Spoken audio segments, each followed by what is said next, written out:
Welcome. I'm Kinetic Symphony.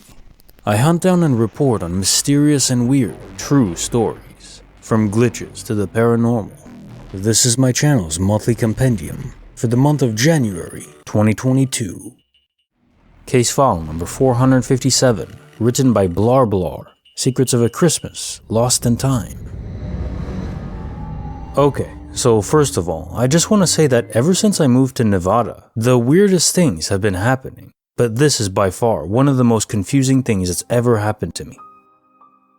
Basically, I went back almost a week in time. I've been keeping a pretty good track of the dates this month because Christmas, obviously, but also because my baby is 5 months old on the 13th. Another reason is because my husband works on Christmas, so we were going to have it a few days early on my husband's next day off, which was supposed to be the 19th, but he worked an extra day. I've been busy with Christmas stuff, but I've still been checking the dates on the front of my iPhone. Last Thursday, after the 14th and 15th came and went, my husband got home from work and I checked the auto date on the front of my phone, and it was the 16th. And we both had a conversation about how we missed the 5-month mark and how this month is just flying by. My husband was scheduled to work 14 days straight after the 3rd to cover someone's vacation, which is also confusing because his coworker came back from vacation already, and it's already supposed to be my husband's day off. There is just no way it's the 13th today. I vividly remember it being past the 16th, and thinking it made perfect sense. Also, we had our Christmas celebration today. I've been planning it for weeks. I even remember ordering presents and looking at the dates, and everything said it would arrive the 14th to 16th, and everything arrived days ago. Also, we were considering transferring apartments on the 10th, and that was 100% a week ago at least. I thought today was the 19th or 20th, but it's Monday the 13th, and I'm so confused. When I checked the date this morning, I was genuinely baffled, and I'm kind of expecting someone to comment that my phone is wrong. But it goes so much beyond my phone. Case notes, file number 457. I know exactly what happened, 100%. You went back in time because the magic time dust that Santa Claus uses to pause time, so he has enough time to deliver gifts to billions of homes worldwide, somehow fell onto you. At least a little dusting must have. The good news? You don't have to deliver those presents yourself. It's still old Santa's job. The bad news? Disorientation and lack of milk and cookies. Case file number 458, written by Justice of the Unicorns, Secrets of Glitchy Technology and Amazon Magic. Yesterday, my beloved noise-canceling Sony WH-1000XM4 headphones started to have a high-pitched feedback squeal and clicking in my left ear cup. I have found people with the same issue and some possible solutions on Reddit, but none of them worked for me. So I ordered a new one on Amazon. And right after I did that, my headphones started to work normally again. I've been joking that you have to trick your headphones into thinking it's being replaced, and then it will get its act together. Then last night, I canceled the new headphones order since my headphones work now, and partly as an experiment to see if my old headphones would break again if I did that. And of course it did when I tried it again this morning. Clicking and then loud feedback screeches again. Then I turned it off, while it was still sitting on my head, ordered a new one again on Amazon, then turned the headphones back on, and of course it works normally now. Glitch in the Matrix? Or just massive coincidence? Or just high humidity in the room that is causing the issue with the noise-canceling microphone?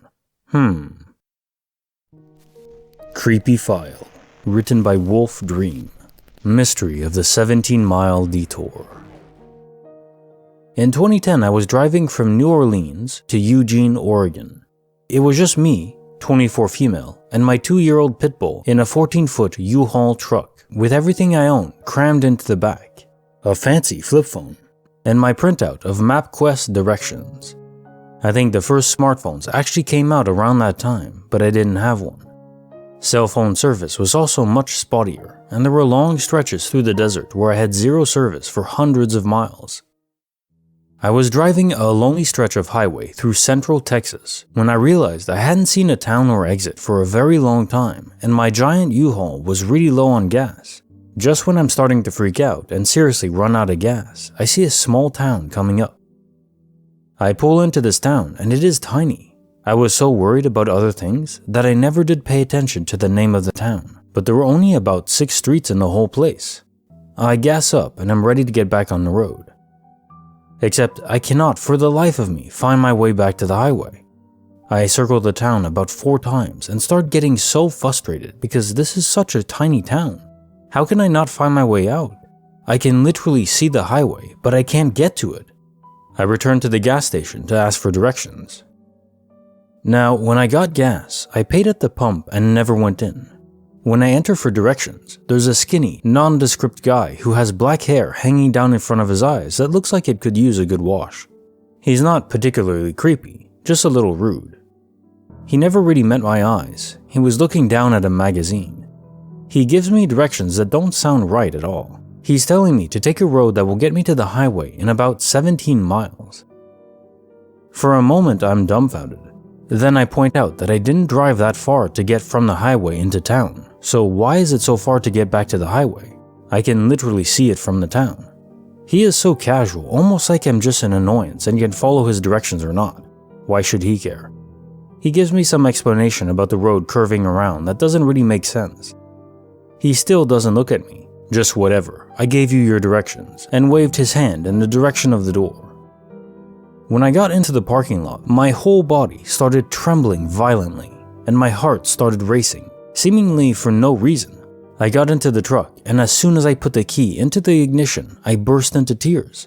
I had the most terrible feeling that no matter how nonchalant he acted, this man had bad intentions. I didn't know what, but I knew right then and there that there was no way I was going to follow his directions. Yet this was the only store in this little town, and short of knocking on doors, no thank you, there was no one else to ask for directions. I decided I didn't give a crap if this town seemed like something dropped out of the Twilight Zone. I was going to drive around until I found my own way out, even if it took all damn night. Then, a big red beater of a pickup truck, as much rust as metal, pulls up and disgorges the quintessential Texas man, huge, husky, and in flannel and work boots. Without even thinking about it, I jumped out of the truck and approached him quickly, yet warily. Looking into his eyes, I saw a kind human being, or at least I was hoping I did. I asked him if he could please give me directions to the highway. I told him I knew it was silly, but I just couldn't seem to find my way back. He looked concerned as I was visibly upset, so he made me laugh and then very cheerfully gave me directions for a hairpin curve turnoff right at the end of the small concrete tunnel I had passed several times. He said it often confused travelers because it was so hard to see. They needed to put up signs, etc. With a sinking feeling in my stomach, I asked him how far in miles was it back to the highway. He laughed and gave me a funny look. Miles, miss? I'd say it's a quarter mile at the most. You can see the highway right from here. At this point, I couldn't help it. I had to know. What happens if I drive? And I gave him the directions a man in the store had given me. The Texas man looked at me very intently and asked me how I knew about that route. It was pretty far out and usually only locals know about it. So I told him. He was quiet for a few minutes and then asked what the attendant looked like and if I had a map of the state. Nope, just my quest map, which wasn't very helpful in this situation. He goes to his truck and grabs a raggedy local map from his glove box. Spreading it out for me, he traces the route I described. The way the man from the gas station had told me to go led me away from town, away from the interstate, and led to seemingly the middle of nowhere. The Texas man told me that the road did go about 17 miles, right before it dead-ended in the desert. I asked him what was out there, and he told me that it was nothing but some junked cars and a few trailers and mobile homes, all owned by the same family. This family was known locally as troublemakers, meth heads, and alcoholics, and these were the nice things townspeople had to say about them. And the erstwhile clerk was part of this family and lived down that road. I'll never forget the look in Texas's eyes as he told me this. He also told me that I was smart to listen to my instincts, and he told me to be very careful traveling out there. I don't know if the man from the gas station wanted what was in the back of my U-Haul or what was in the driver's seat, but thankfully, I didn't have to find out. Oh, and I also learned that sometimes angels look like ruddy-haired Texans with scruffy faces and rusty pickup trucks. Thank you, random Texan stranger. You really saved my butt, and I will always remember you with tons of love. Sorry I didn't ask your name. You're forever Texas to me now. Case file number 459, written by Stepfa, 421. The Secrets of Mark, the Warlock. This is a glitch that I have thought about a lot over the years. I have no explanation. It was just a weird thing that happened. It was 2011. We were 16. My best friend and I were in town, wanting to get some McDonald's. Her card declined, so we were walking to the bank opposite the mall. While we were crossing the road, we saw her older brother's best friend, Mark. We both yelled out, "Hello, Mark." I yelled out, "Nice shirt." It was a lion with flames around it. I remember very well because I had a huge crush on him at the time. He ignored us completely, like he didn't even hear us. We both commented about how rude that was. We finished crossing the road and got to the ATM just on the other side. While there, Mark comes along from the opposite direction. He's wearing the same shirt. We asked him how he got there. We just saw him cross the road and it hadn't gone again, so he couldn't have crossed again. He is very confused and said that he just came from the opposite direction. He hasn't crossed the road yet. I mentioned this to my best friend a week ago, and she remembers the same thing that I do, in the same way. Case file number 460, written by M. Moth Raw, Secrets of the Long Lost Pendant. My favorite story, personal to me, is of my duplicated or returned pendant. In our family, we have a particular pendant that we buy each other as gifts. It's beautiful Isis wings, the Egyptian one, not the terror group, which surrounds a hank. They are hard to come by and have to be handmade.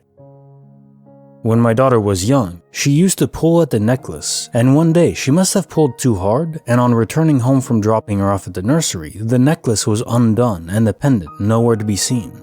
We searched everywhere and retraced my steps. I was devastated. It wasn't something that could easily be replaced. That Christmas, my mom surprised me with a new handmade one to replace the lost one. Fast forward now, over 10 years. We have moved houses 3 times since then. On the 3rd house move, I was unpacking and went to put my earrings away, which I had put into a little pouch. I emptied the pouch onto our kitchen table to sort out the pairs, but what should be there but my first pendant? It was covered in what I can only describe as a layer of grime. It cleaned up well though, and now has a little home hanging on my candlestick stand on my dressing table. Never sure whether this is a glitch or a little returned gift from the universe. Case notes, file number 460.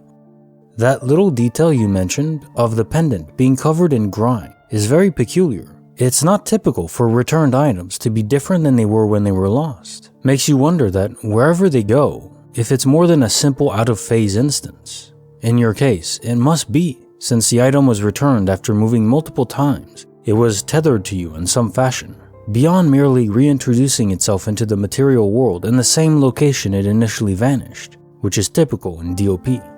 What could the grime mean? Is it a residue effect in an object's travel while out of phase? Maybe there are other beings in this out-of-phase pocket of reality, beings that are able to see us, and the grime represents wear and tear from the exposed area when moving through it.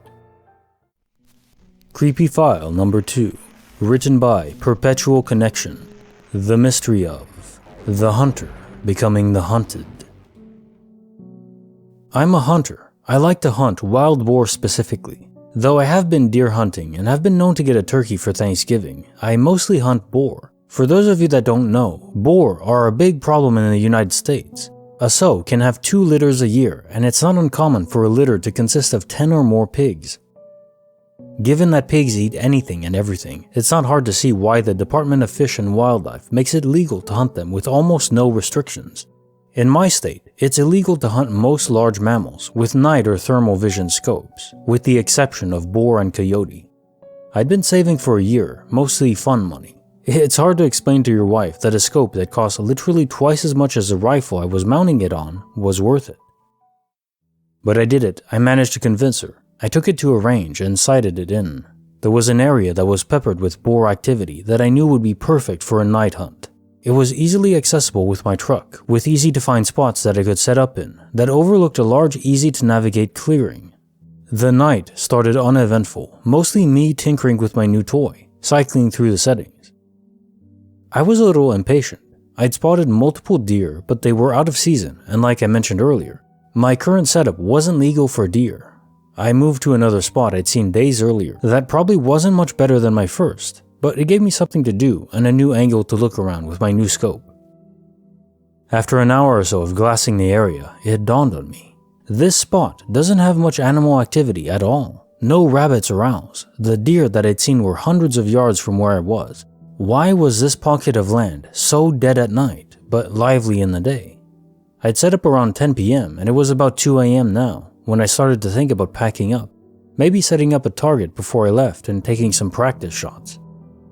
I heard a crunch come from the direction I came from before. I planned my scope over and saw the silhouette of a small bear pushing through the bushes. It's important to note that my scope isn't exactly night vision. It's a thermal scope, kind of like a black and white version of what you see in the Predator movies. I adjusted my range and zoomed in a little. I remember jolting a little when I saw that it wasn't really a bear, it was a man. Because he was so low and hunched over, I thought I was looking at a young bear. Is that a game warden? It couldn't be. I would have seen the headlights coming up the road from where I was perched. And where could he have walked from? I was 30 miles away from anything and on public lands. I was about to call out when I adjusted my sights and noticed he was naked. No shoes, pants, or anything. I remember being disturbed by his movements, like a squirrel or something, twitchy and grabbing at foliage, sniffing around and palming the tree. Was that my tree? The one I'd been leaning against earlier? The thought terrified me. Could he smell me? Then he did something I still have nightmares about today. He squatted and placed his hands in the dirt between his feet and stared straight up like a dog mid-howl. And I heard it, a voice coming from that direction, a very compelling female voice. Help! Help! There was a long pause, but neither of us moved a muscle. The center of my sights was trained on the dirt in front of his feet. I couldn't bring myself to aim directly at another person. It went against everything I'd been taught about firearms. Were they lost? Was this some guy that had gone crazy out here? Why was his voice so feminine? Someone help! Help! The voice called out. That's when I knew it was nonsense. Not only could he walk, when I first saw him, he was traversing the land with ease for a naked person. So good I mistook him for a bear. That's a freaking trap. This guy is trying to lure me to him with a damsel in distress routine. Luckily, the lack of activity before had caused me to pack up most of my gear. I think I may have left behind a hat and a sitting pad, but didn't give a crap about that at the moment. I took my eyes off him for a moment to get my pack on. I buckled my chest strap and scrambled for my rifle. To my horror, he was in the same position, but his face was staring in my direction, and I swear I saw a smile. The thermal scope has an effect that makes the animal's eyes appear white. How the hell had he heard me get up and put my gear on? He must have easily been 150 yards away. Damn it! I screamed in that direction. He stood upright, and it hit me how tall and skinny he was, easily 6 feet and very lean. He took a couple long strides in my direction, and I instinctively sent a round sailing above his head to the tree line. He was freaky as hell, but he hadn't really threatened me. What would I tell the cops? I was unwilling and unready to shoot someone. He stopped dead in his tracks and hunched down on all fours. The next one will mess you up. Go away! He stayed on all fours, and this time I had my sights trained on the center of him.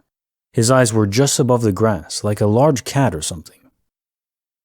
I was trying to stop my trembling and knew that my voice had cracked a little on the last warning.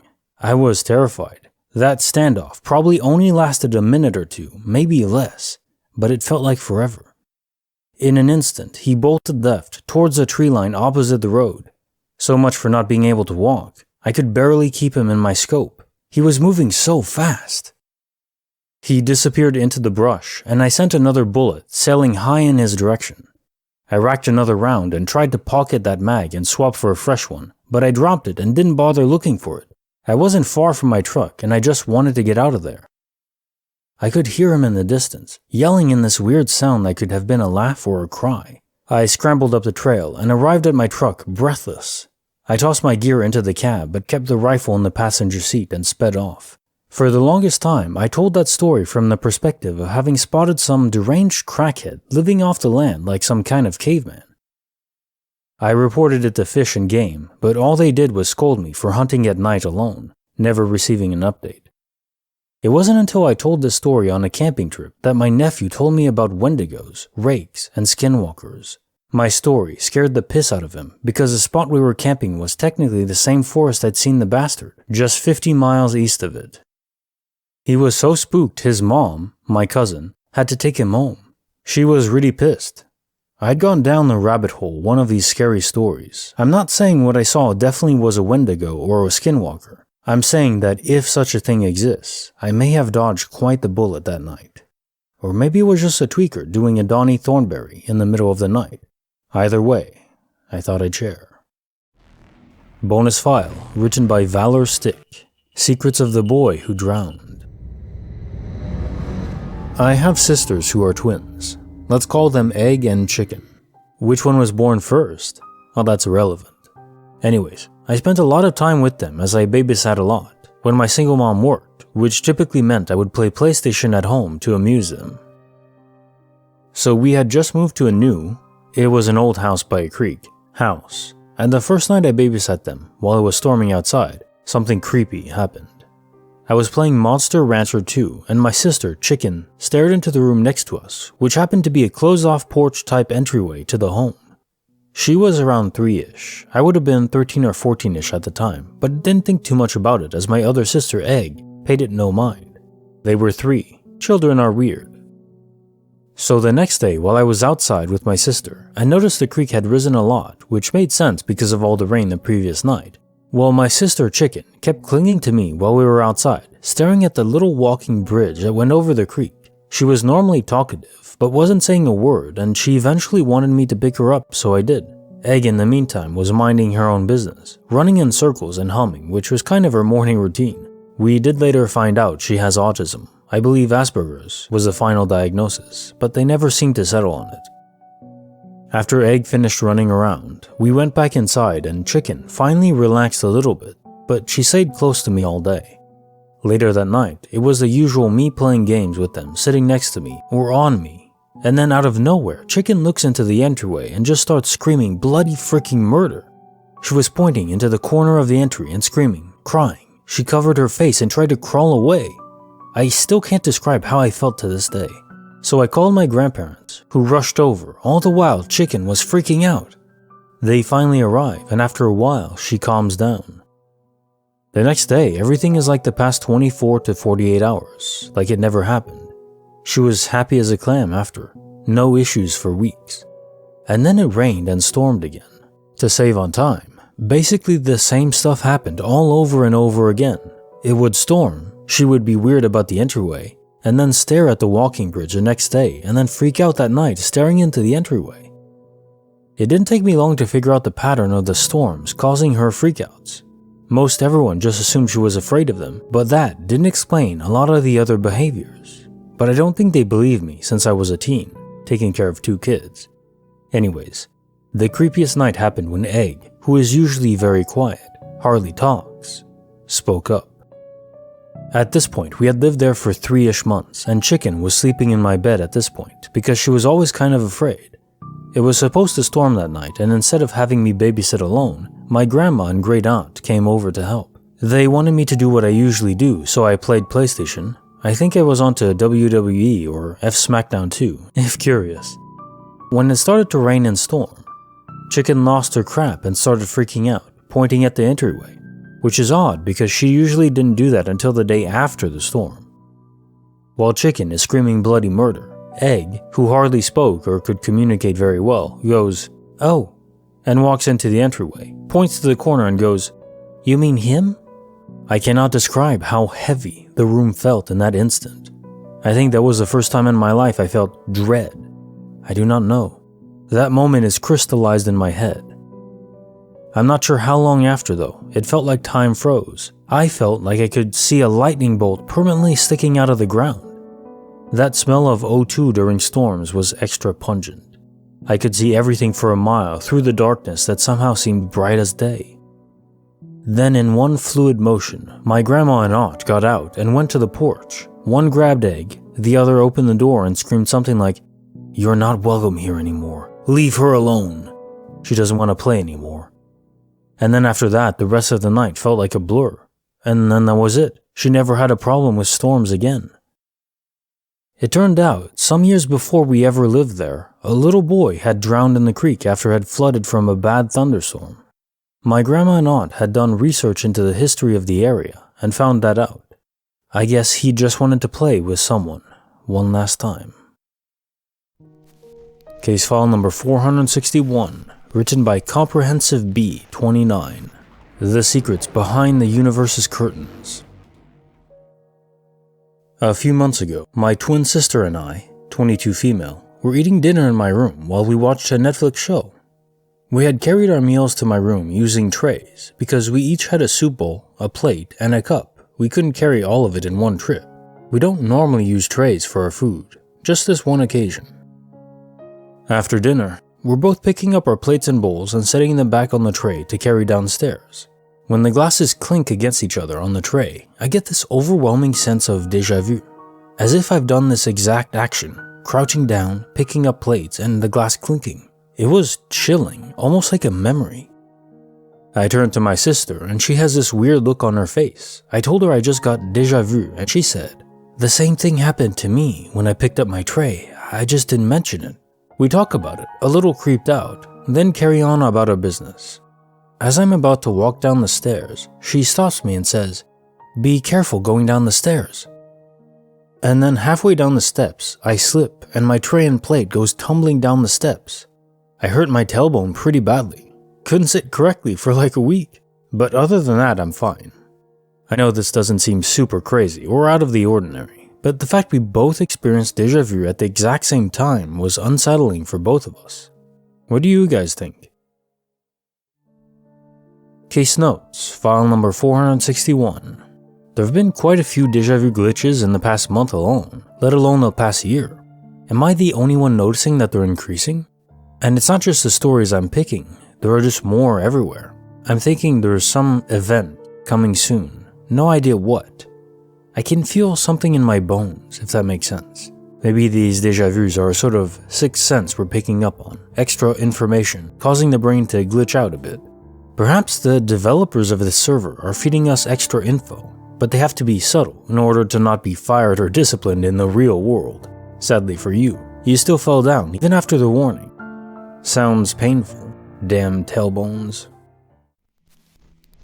Case file number 462, written by Anonymous. Secrets of Forbidden Knowledge. About 5 years ago, one of my 18 female co-workers at my old job didn't show up for her shift one day. The next time we worked together, I asked why she called out the other day. We just so happened to be in the presence of one of our supervisors, and we were all standing close to the entrance.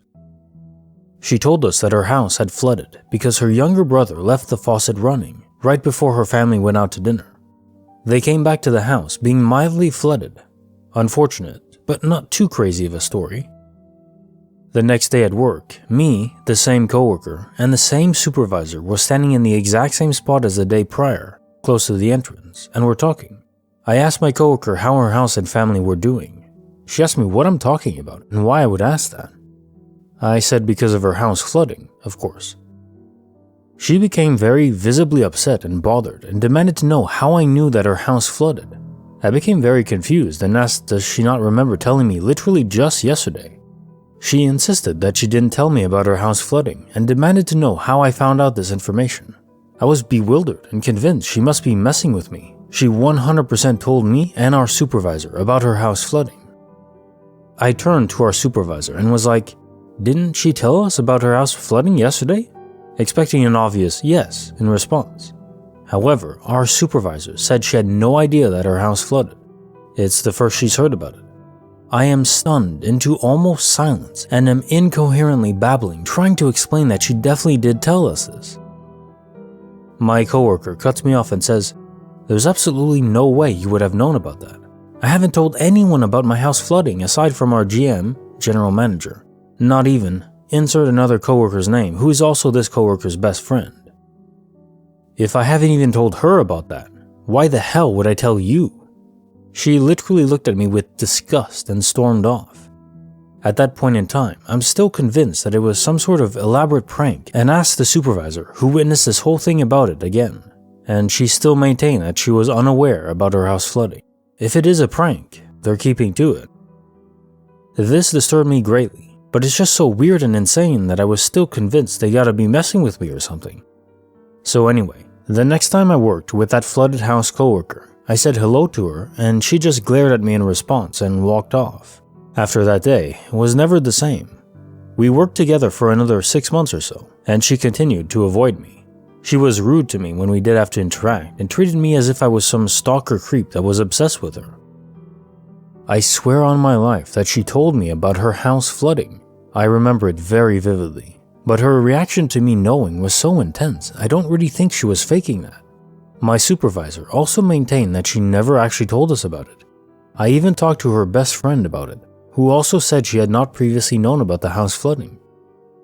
Her best friend told me that it was always best to just leave the topic alone and to leave flooded house girl alone. I have no explanation for this, and when I tell people about this situation, they just tell me I'm freaking crazy or making it up. I don't know how to explain it. I don't even believe in parallel universes, but I don't know what else it could be besides a switch up in my timelines. I don't know. It haunts me though. I think about it all the time, and it just makes me feel sick.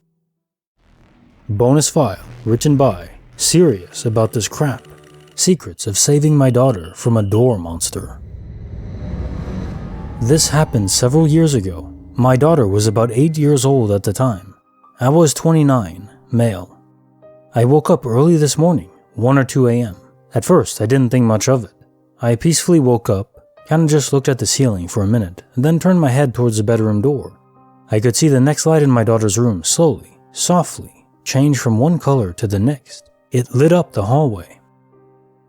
The phases from one color to the next lasted only a few seconds. Yellow, blue, green, then red. I always thought the red was a bit dark, a blood red. I watched it go through the cycle a couple times. It turns red one last time. I don't think much of it until it doesn't change. It stays red. I think to myself, what the hell? But I just wait thinking eventually it'll change. It doesn't. At this point, enough time has passed and I'm like, okay, what the hell is going on? So I decided to go check it out. But I couldn't move. I was paralyzed. It seemed like the more I struggled, the harder it was to move. The panic started to creep in, and with every second that passed, the more panicked I became. Then, my daughter let out this horrible scream. The kind of scream you never want to hear, let alone from your own child. It was horrifying. I knew something terrible was happening to her, but the more I tried to move, the harder it became. I was freaking out. It went silent. Still, I'm struggling to get out of bed. A few seconds went by, then another blood-curdling scream. Suddenly, I was released and sprang out of the bed, only to face-plant on the ground. My legs didn't work. I couldn't feel my legs at all, but I had to save my daughter. So entirely naked, I started to crawl to my daughter's room, ready to kill whatever was causing her harm. She let out one last scream as I approached the door to her room. I mustered the strength to stand up and flip the lights on. "What? Are you okay? What?" She's in the corner of her room, curled up, the look of pure fright on her face. She ran to me and jumped in my arms. That crap scared the hell out of me. Once she calmed down, she told me she woke up and was just laying there watching her light change colors. Then it changed to red and stopped. She started to get scared and was going to come to my room, but then her bedroom door turned into a large mouth with sharp teeth and started coming toward her and chomping up and down. Just before it got to her, I turned the light on and saved her. What the hell? How is this possible? I have sleep paralysis the exact same time my daughter had a night terror, and they seemingly were connected. Or was this paranormal? Case file number 463, written by 420 BPM, Secrets of a Transdimensional Slide. When I was about 6 or 7 years old, I went with my parents to a big hardware/gardening store. Those living in Europe probably know which one I'm talking about. And since they had to spend some time choosing tiles and other things, they put me in this ball pit with slides and jumping beds that was full of other kids. I remember seeing kids getting into the slide holes and then appearing in the ball pit. I wanted to do the same, so I chose one slide, but that slide didn't take me to the ball pit. Instead, I ended up in an empty cube made of plastic that was big enough for me to stand up in. I remember I could see people on the street through the thick plastic wall, but it was all blurred. I also remember thinking that maybe that part of the playground was still under construction, but why would that slide be open then? Also, how could I be the only kid there? Surely another kid could have used the same slide, but there I was alone, and I waited for 10 to 15 minutes there before trying to climb up the slide. I don't remember how, but in the end I came out of the cube and waited until my parents were done shopping. They picked me up and we went home. I'm 29 now and never mentioned any of this to them. Case note, file number 463. This is reminding me of those playpens in McDonald's. I used to go in those all the time as a kid. I remember begging my mom to let me go play in the slides, even though I was pretty young at the time. I guess that's what they're there for, but my mom was always nervous I'd hurt myself. Moms. You know what they're like. For your glitch, it's curious. This reminds me of another story where it was a water park and there was a worker at the top of a slide. You know, the ones you actually have to walk upstairs to get to? Anyway, he sends a kid down the slide and that kid never comes out of the end. Not for like 10 minutes. And he even sent other kids through because he just thought, oh, he must have come out and I didn't notice him. But no, the kid does eventually come out 10 minutes later after he sent other kids through, which would be impossible, obviously they would get stuck. So in your case, maybe you were the one that vanished to other people, although no one noticed because they were just kids so they weren't paying attention. And then you just climb back out into your universe. I would say maybe it's just a coincidence, but 10 to 15 minutes in the same play area as other kids, well, there's no way that only you would pick that slide. Case file number 464, written by Wet Pirate Plunder Pictures, Secrets of Mortality, and the Giant Woman. I think I should attempt to define what an ultra-terrestrial is. In theory, since many people may not have heard the term, multi-dimensional entity. Similar to the idea of an eternal soul, not bound to space and time or to the physical plane which humans currently inhabit. The extent of ultra-terrestrial behaviors and motives are unknown, but they are likely diverse, just as any other intelligent lifeforms are, so they do not function as a perfect collective. The first time I believe I encountered an ultra-terrestrial was in 2013, when I was extremely sick. I was at home and dealing with a very serious disease that kills 30% of its hosts. At the height of my sickness, I thought for sure I was going to die, and was struggling to come to terms with it. I was in bed, sweating, finding it difficult to breathe, and had shooting pains throughout my entire body. My heartbeat felt completely off, going from pounding to fluttering to skipping beats at random times. I was terrified, almost literally to death. It was at that point that I witnessed, or hallucinated, a dark, shadowy figure step out of my closet. It looked like the Grim Reaper, the Angel of Death almost. I pleaded, "Please, don't let me die. I have more to accomplish here. I'm not ready to go yet." The shadowy figure slowly backed away into the closet, and I uncomfortably began to drift off to sleep. As I fell asleep, I remember thinking, I want to talk to a god. I need answers. The next thing I remember is I had the most incredibly vivid dream, which at the time didn't seem like a dream at all. It seemed like I had been transported somewhere, because I was completely lucid and fully aware. I was in an infinite space that was a color tan. All around me was tan, like the color of sand. There was a gigantic woman floating in front of me, and I was about the size of one of her fingers. She is just floating there, amazingly beautiful. She had a flowing dress and dark reddish hair. The first thing I said was, "Am I going to die? What happens when we die?" She responded, "Death is a construct. Death does not exist. It is a made-up human concept." At this point, you're probably thinking, okay, this guy is obviously sick and hallucinating, so this can't be an ultra-terrestrial encounter, and that is a perfectly reasonable thought. I don't claim that this encounter was definitely real, how could I? But at the time, it felt very real, and it felt like I was talking to a very real entity. It did not feel like a dream or a scene that was created by my mind. This woman, or entity, continued to tell me that I have lived thousands of lives, and she even showed me first-person point-of-view experiences that I have had as different animals and people. We talked and talked for what felt like almost days, and she explained to me how reincarnation works. Keep in mind, at the time, I was not spiritual or versed in the idea of reincarnation at all. This was a completely foreign concept to me at the time, and if you had asked me in 2013 if I believed in this stuff, I would say heck no.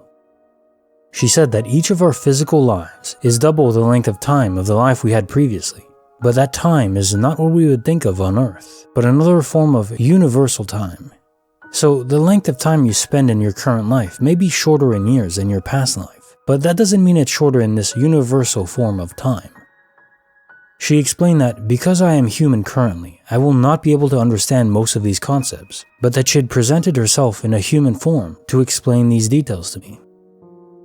When I woke up the next morning, I felt completely weak. My heart was beating very faintly, but steadily. I literally felt like I had died and been reborn. When I moved my body, it felt like it had been days since I last used it, but the fear of death I had was completely gone. I would compare my headspace to what you might feel after a psychedelic trip. All of my negative feelings were completely gone, and I felt so grateful. I made a promise to the universe that I would not waste this precious time I had on Earth, and I wouldn't live my existence in fear. Long story short, this interaction with this entity changed my reality in a great way. I have become so much more positive and open to all types of ideas. I truly feel as though I was given a gift. Since 2013, I often witness what I believe are other entities in my bedroom, but they are not malicious at all. It's almost like they're helping me, sending me information or something. And I know that sounds batshit crazy, but I can literally see them and feel them when I wake up sometimes. I would say at least 6 or 7 times a month, I will wake up in my bed and will see an ultra-terrestrial hanging out in my room. They look really interesting, like abstract shapes. They are never in any animal or human form. The reason I believe they are ultra-terrestrials and not hallucinations is how they seem to react to me waking up. I will see them and they immediately start to change forms and usually exit through the wall, or sometimes they will fly right out of the window. There may be good ultra-terrestrials and there may be bad ones, but to make a distinction may be extremely difficult because they are so incredibly advanced in their evolution and they fully understand that death itself is an illusion, my belief. We as humans are made not fully capable of seeing this limitless, multi-dimensional reality as it exists, and are much more attuned to mortality-based fear and the biological survival mechanisms of our animal forms. What we see as bad is largely based on our idea that death is very real and very much the end, which is not true in my opinion. Case file number 465, written by Prometheus Titan God, Secrets of the Sun Refusing to Rise. I have had a lot of little glitches happen, but I never thought of them as being as profound enough to call them a glitch. But now in retrospect, they definitely fit the bill. I usually wake up just after sunrise every day for work, but for some reason on this one day, I woke up about an hour before. When this happens, I usually just stay awake, because falling back to sleep for under an hour makes me feel even more tired than if I just stayed awake. And on this day, I was wide awake. So I started with my morning coffee and realized I had enough time to catch the newest episode of my only favorite show. So I sipped my coffee watching my show. From the angle I sat, I could clearly see the window behind my phone. Yeah, I forgot to mention I was watching the show on my phone. I was holding it in front of me with my left hand while I drank my coffee with my right hand. My eyes kept glancing at the window because I was waiting for the sun to rise. Halfway through my show, I saw it was still totally dark out. It wasn't even dusk. I checked the time at 6:43 a.m. Now this is weird. The sunrise at the time of the experience was around 6:45 and 7:15. I checked several clocks and thought, okay, it must be cloudy. I walked to the window and looked outside up in the sky. Nope, no clouds. I even saw stars. No faint distant glow, just darkness. Now I'll note, before the questions are asked, I knew where the sun rises in relation to my location. I see it almost daily. I even have my alarm clock set to go off just after it's dawn. Also, I wasn't tired, and no, I don't suffer from any mental disorders. Okay, now to the glitch. I sat back down to finish my show. I thought, it's just later in the year, sunrise is a little later. But then right after my show came back from commercial break, my alarm clock went off. 6:47 a.m. Okay, it's still pitch black out. I felt the feeling of wrongness, I guess I can call it. The sunrise should definitely be a faint glow now, even if there were clouds. So I even opened the window and stuck my head out to look out the sky again. I checked the time online. I said damn it to myself. It's been over a month without any weirdness like this. I really hoped it was over. I finished my show just looking outside from where I sat. My second alarm sounded. This was okay to get dressed and leave the alarm. It was 7:05, still pitch black outside.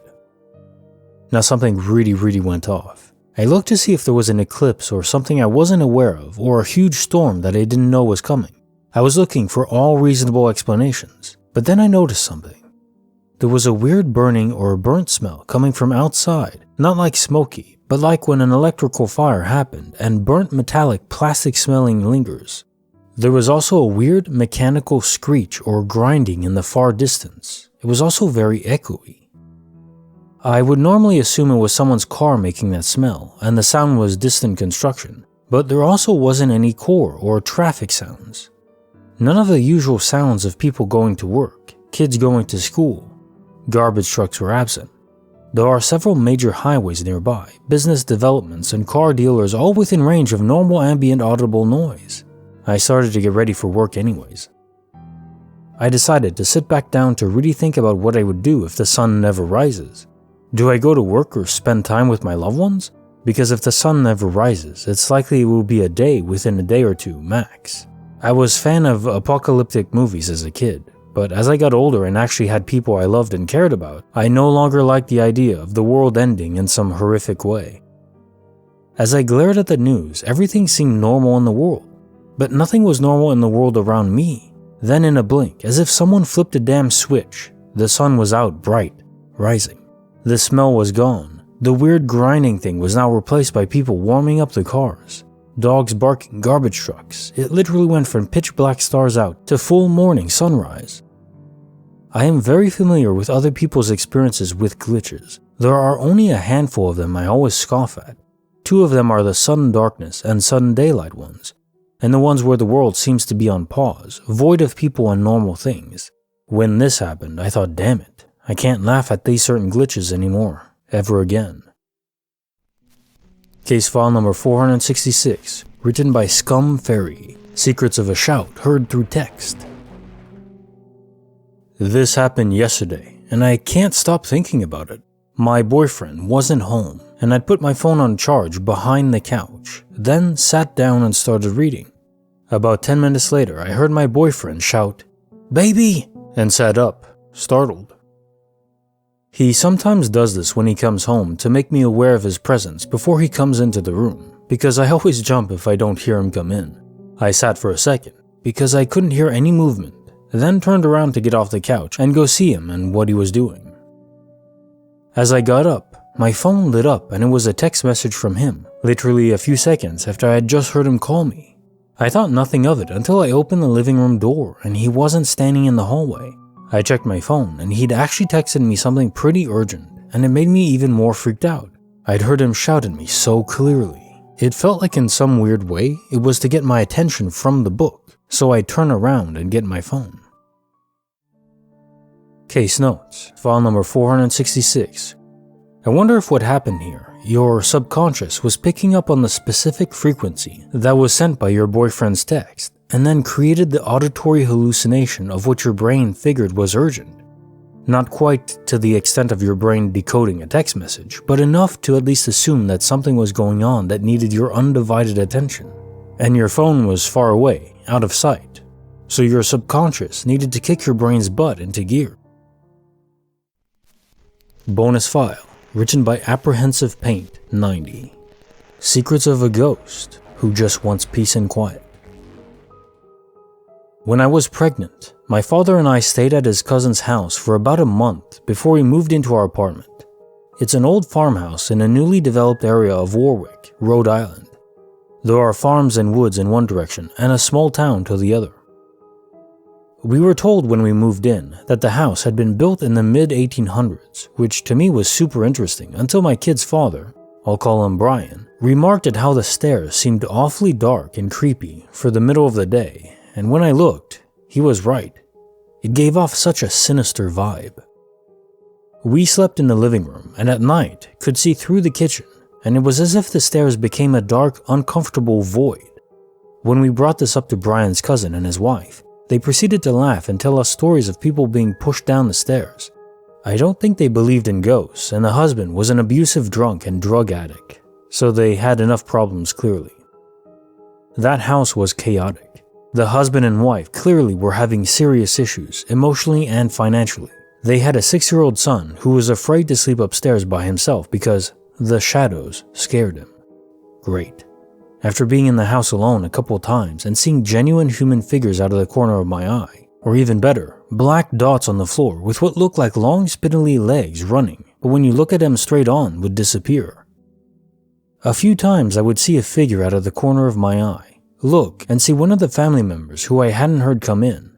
I think that freaked me out the most, because how can you explain to yourself seeing a person and sometimes nothing being there, but other times you expect it to disappear but would in fact be a person standing there this time?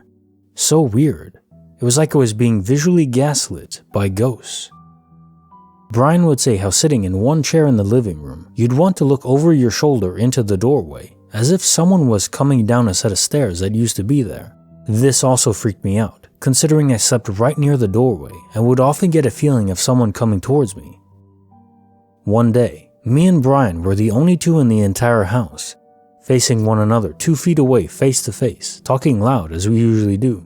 Directly in the middle of us, we heard a woman's voice say, "Shh." I asked if he had said that, and he stared at me with huge eyes and asked, "No, did you?" Then we laughed it off, as we were clearly talking too loud for the inhabitants, apparently. We eventually brought this up to the family, who included a second cousin living upstairs, and they confirmed they too saw and felt things.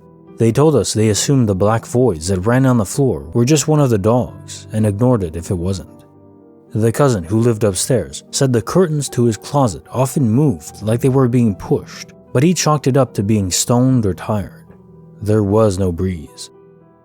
The wife told me when they first moved there, her son would see a man in a hat, but assumed it was his imagination. How could you live in a house so clearly haunted and just pass it off?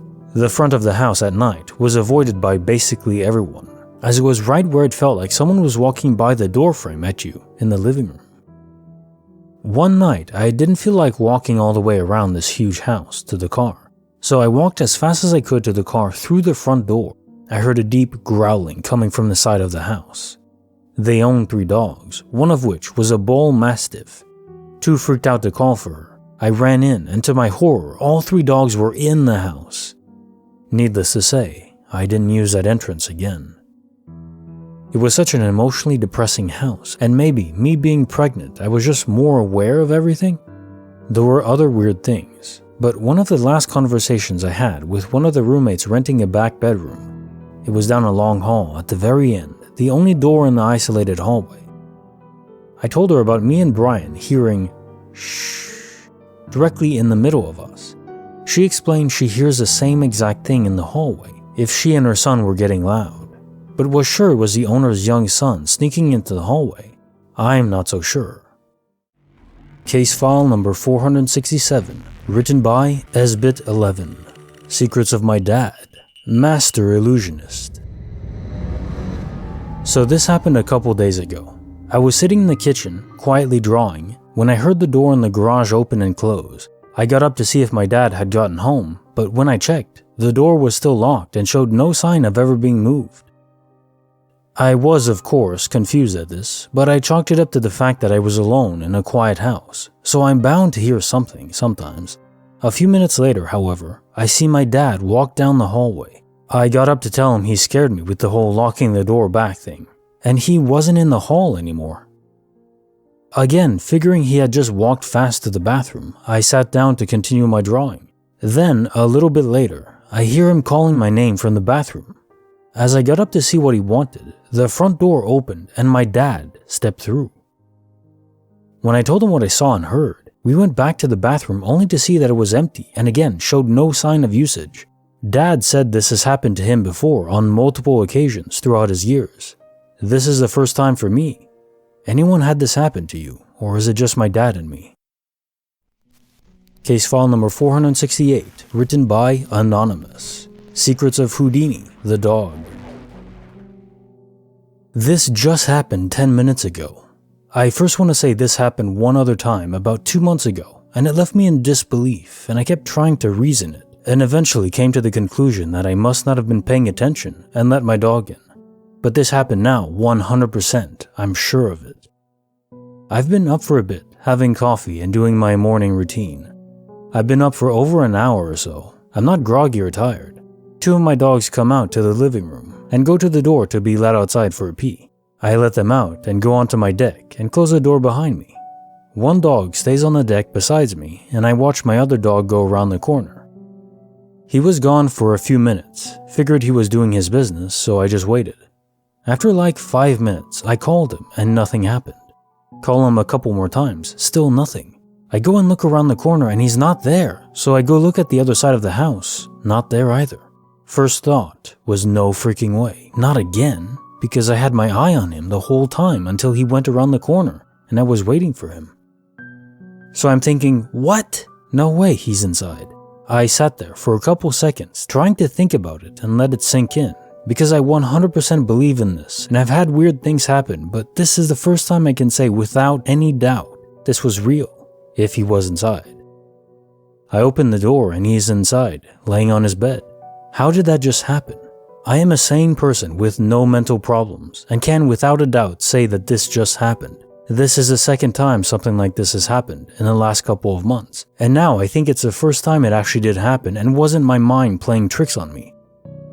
My front yard is fully fenced, which also wraps around the 2 sides of the house. There is only one door in and out. My mind is blown. Have a good day, everyone. Case notes, file number 468. You know how in video games, one trick to reduce load on memory and processing power is that out-of-view elements and events are not actually happening. They de-render themselves. I wonder if this happens for the universe too. Your dog turned the corner, no other conscious entities were around, and so your dog could phase through the house and plop back inside. If this does happen, it's clear it isn't always the case. Also clear that the ground itself stays material, since otherwise your pup would have plummeted towards the core. Not an experience I'd wish for him. Bonus file, written by XX Glossy. Secrets of Nature's Frankenstein Monsters. My sister and I were reminiscing on our favorite childhood memories when I decided to tell her about the creatures I used to think I saw behind our old house. She told me she saw the exact same things. Both of our stories lined up so perfectly that it actually freaked us out, and we had to stop talking about it. Several years ago, we were in northwestern Oregon. We've since moved states. We lived in St. Helens, in a house with a huge wooded area behind it. We always played and explored back there. When I was back there, sometimes I would see movement in the corner of my vision. Whenever I would look over to see what it was, I would see one of these things. I never really saw them at the same time. The first one was tall, dark, and super lanky. It walked on all fours and just looked sickly. When I turned to look at it, it would freeze in place, then just bolt further into the forest. It looked leathery, with only a little bit of hair on its legs and neck. It always looked like it had big ears or antlers, but I could never tell for sure. I never saw its face. When it stood still, it had a solid shape. Whenever it bolted, it was like it lost its shape and the edges of it were constantly shifting. The second one scared me more. It had the same lanky legs and walked on all fours, but the body was disproportionately larger than the legs. It also looked like it had more hair than the other one. I would always see it just before or after the first one I described. It also had the same weird ears or antlers, but it was always standing somewhere dark, unlike the first one, which always seemed to not mind light as long as there were lots of trees. I never saw it move. It would just stand there when I saw it, and disappear when I blinked or looked away. I also saw this one's face, and it had these huge, milky white eyes with no pupils. Sometimes I would catch it watching me from behind or between the trees. They both were about the size of a large horse or something. We could also hear branches snap whenever the smaller one bolted. The first few times I saw them, I was scared crapless. Before I saw the first one, I'd always just felt a little anxious and like I was being watched. Before I saw the second one, I'd felt the same way, but would also get a strong sense of dread to go along with it. After a while, as child me got more accustomed to seeing them, I'd whisper greetings to them. They'd stick around a few seconds longer than usual whenever I did, like they could hear my whispers. Eventually, I felt more comfortable with them being there. I didn't feel the dread or fear after a few years of seeing them. Something told me to not try and get close, but as long as I respected our distance, I almost felt safer knowing they were there. I even saw the large one, because of its eyes, in the forest outside my bedroom window one night when it was raining. I told my sister of all this, and she started freaking out, saying she thought they were like weird imaginary friends. If I had to describe something that vaguely resembles them, I'd say like a cross between a deer, a bear, large one, or a sickly wolf, small one, and a man, like a Wendigo almost, but not quite the same. They never seemed evil either, they just scared me at first. They might have just been some messed up animals, but that doesn't feel right to me for some reason. Forgot to describe the feet. I never saw them as clearly, but my little sister said they looked like a cross between paws and some really weird hands. They had longish toes that looked like fingers. Also, the little one could usually be first spotted with either one or both of its front legs and arms folded against its chest. It would put them down to walk or run. The larger one never moved like that in front of us.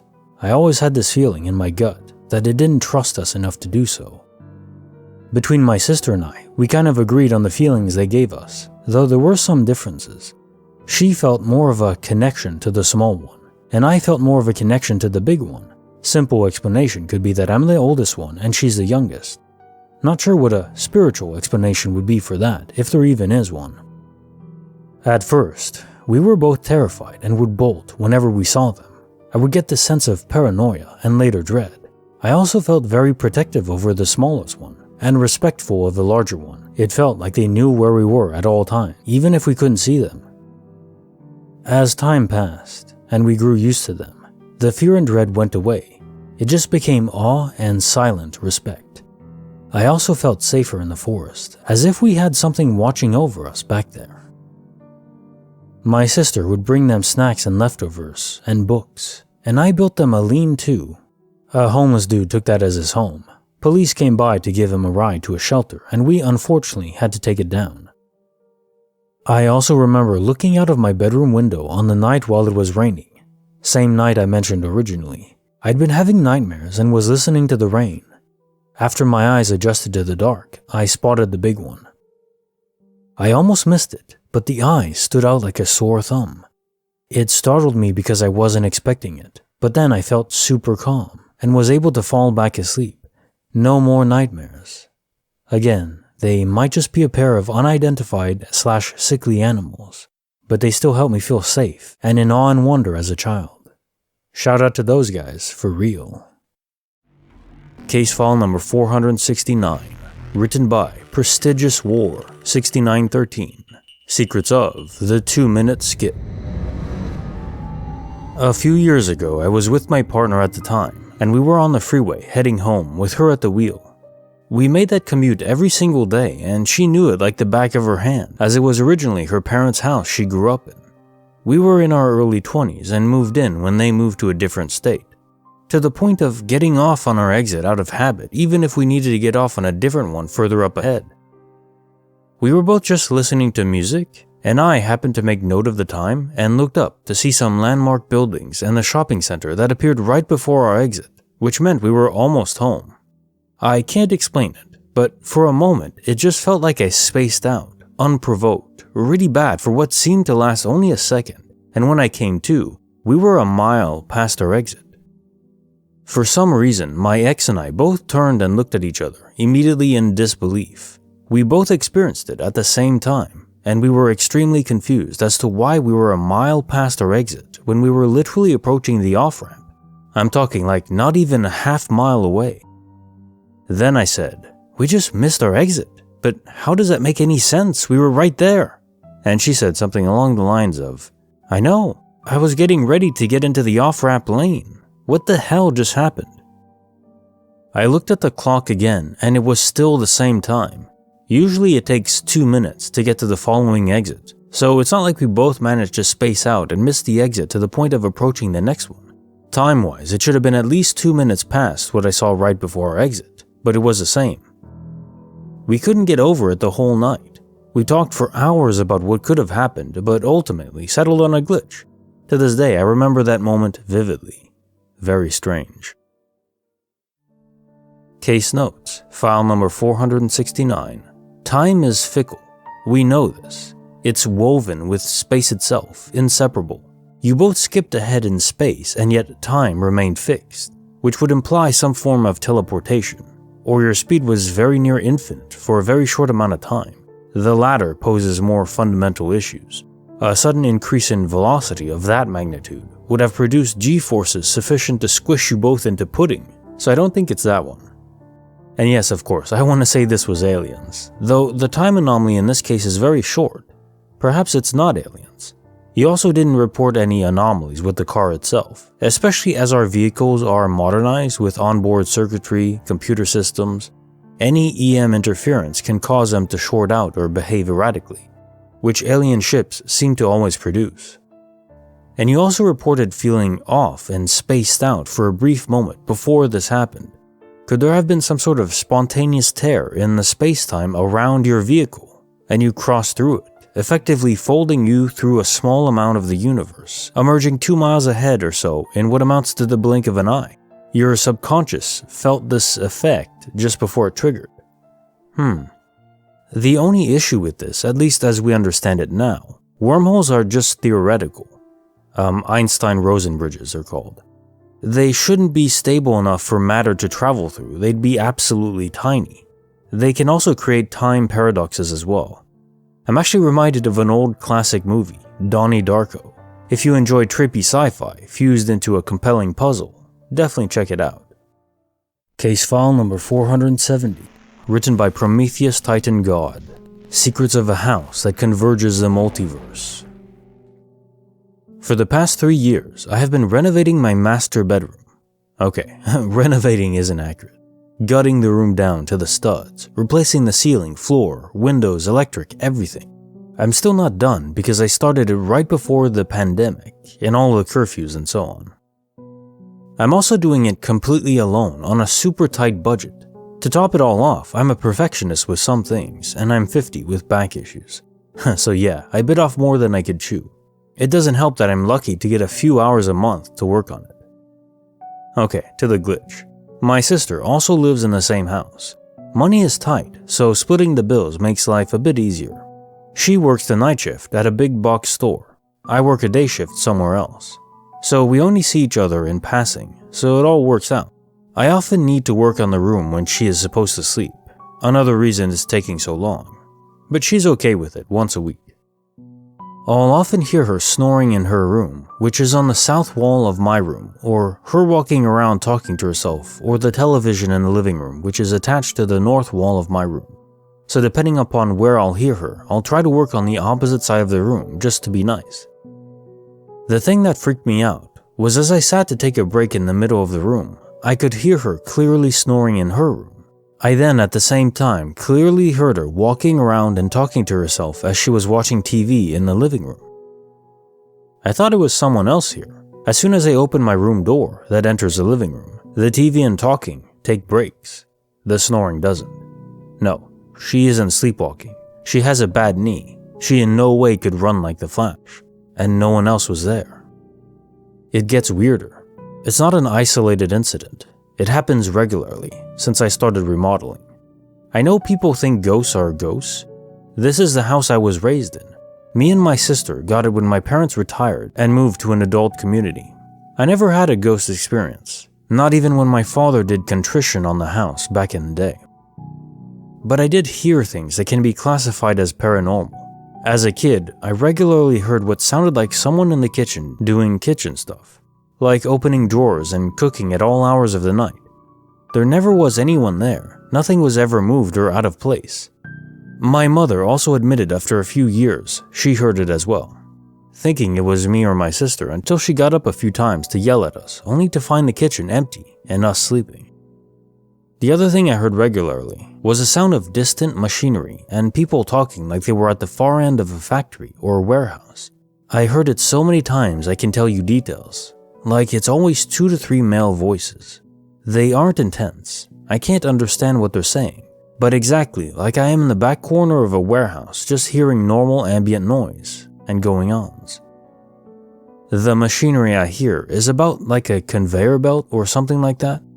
No, there wasn't ever a warehouse or factory here on this land. This house was built in the early 30s. Before that, it was part of a farm. Yes, there are factories close, but they are in no way close enough to hear what I was. And as a kid, most of them were abandoned, and local crooks stripped the place clean of copper and metal to make money on the scrap. Back then, my room had 2 doors, one on the south side and one on the north. The south door I locked and never used. I even blocked it off with bookshelves for years. I only used the north door. Since the remodeling started, I was temporarily using both doors for a few days. I always as a kid had nightmares about going through that door for some reason. When that was my parents' room in the 70s to 90s, they used both. Nothing traumatic happened to me in that house, so I never knew what was up with that door. I figured since I'm gutting the whole room, I'll get rid of that door for good.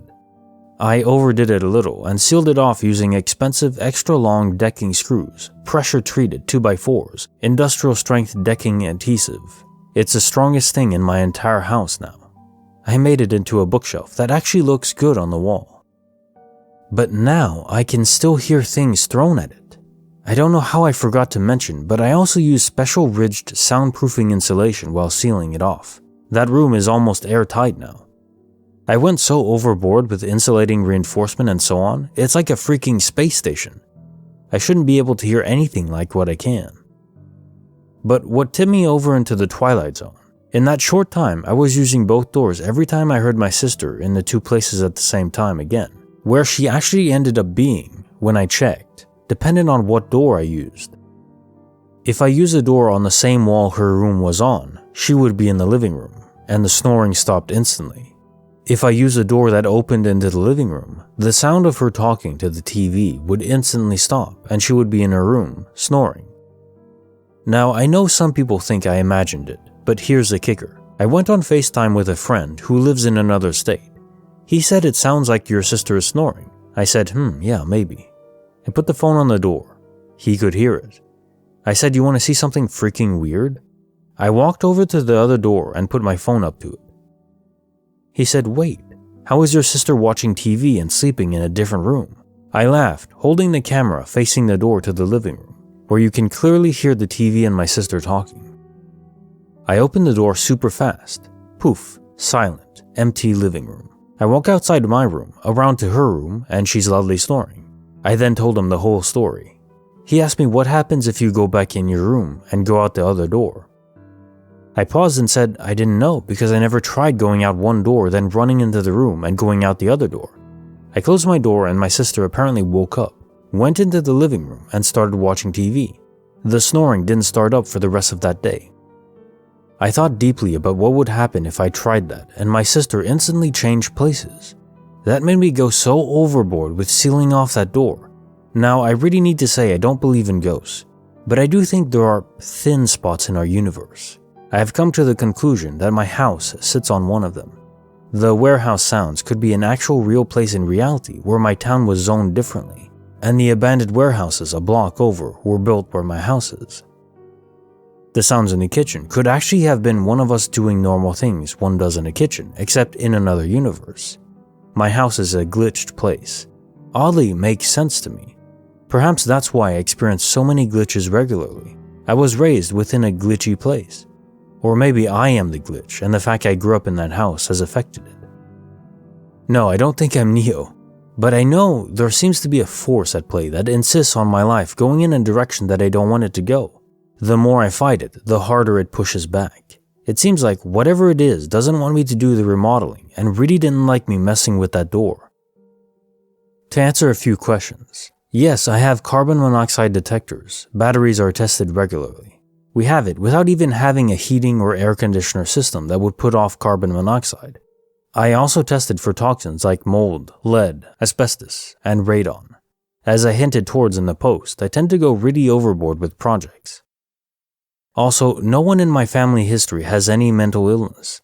The only thing even remotely close is situational depression, as in only depressed over a certain situation in life. As that event goes away, so does the depression.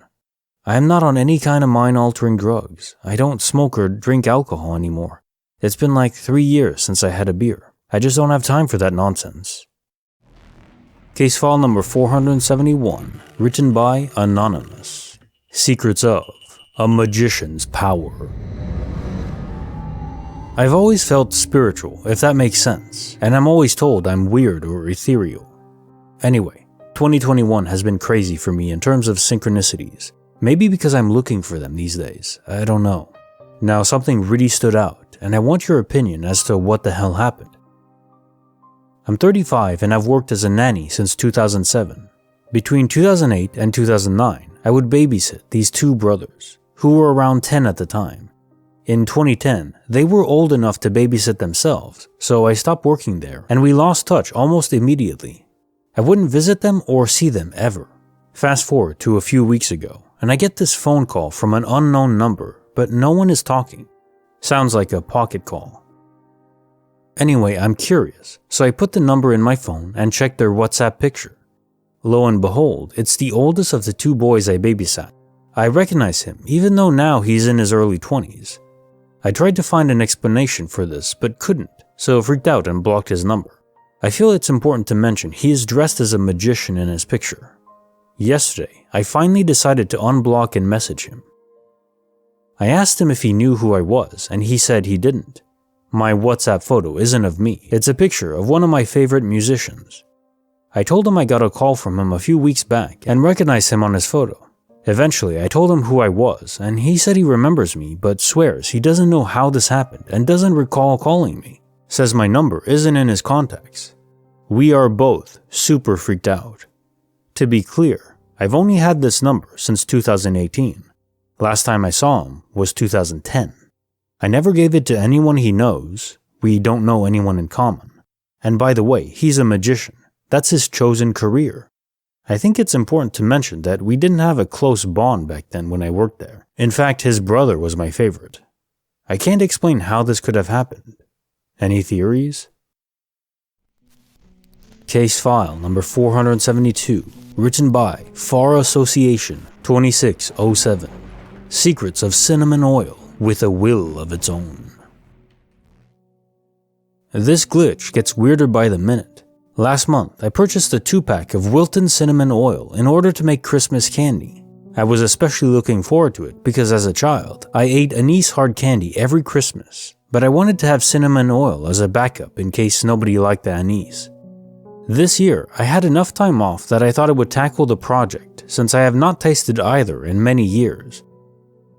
Not 1 hour ago, I tore every cupboard, closet, and over, under, inside, behind each drawer in my entire house looking for this oil that I distinctly remember ordering and opening. It came on a hanging yellow and purple cardboard pack, which was, as I said, Wilton brand. When it came in the mail last month, I held up that package and showed my family what it was and asked that nobody, mess with it until after I've made the candy. After ripping the house apart, I asked my husband if he remembered the cinnamon oil. Yes, of course, he replied. I was looking forward to trying the candy. I asked him if he remembered what it looked like. Yeah, purple and yellow package, 2 tiny bottles. I tell him I can't find it anywhere. I've destroyed the house all over half an ounce of cinnamon oil. He helps me look. No one has been in my kitchen since November or December, other than myself, and my son who is 6, and my husband. We keep the doors locked when we're not there. Absolutely no one could have moved it. Now I'm kind of bugging out. There's nowhere this stuff could be hiding in my house. No one was here. We don't have pets or ghosts or anything at all that would remotely explain it not being where I remember putting it. Where is it? I've had an emotional holiday season, and today, I just want to make some candy, and this is making me feel a little crazy. I start questioning whether or not I've really bought it, which of course doesn't help. It dawns on me, the purchase history. At least I can see that I did order it, and then I won't feel crazy. I just want to see proof that I had it, and I feel like I can trust what the screen says. Can't I? It's not there. It isn't in the purchase history for Walmart, where I order groceries online, and sometimes things get shipped to the house. I check the individual orders because it will display when an item was ordered, but out of stock. Not there. I bounced over to Amazon. Nope. I'm kind of laughing at this point because this is just silly, right? I mean, I can run out and find some more oil, maybe, or maybe I need to be mentally evaluated. But my husband distinctly remembers it too. We were both standing near the dining table, and our son was sitting at the table late afternoon, like 4:30. It came in a yellow padded envelope. I showed him the oil.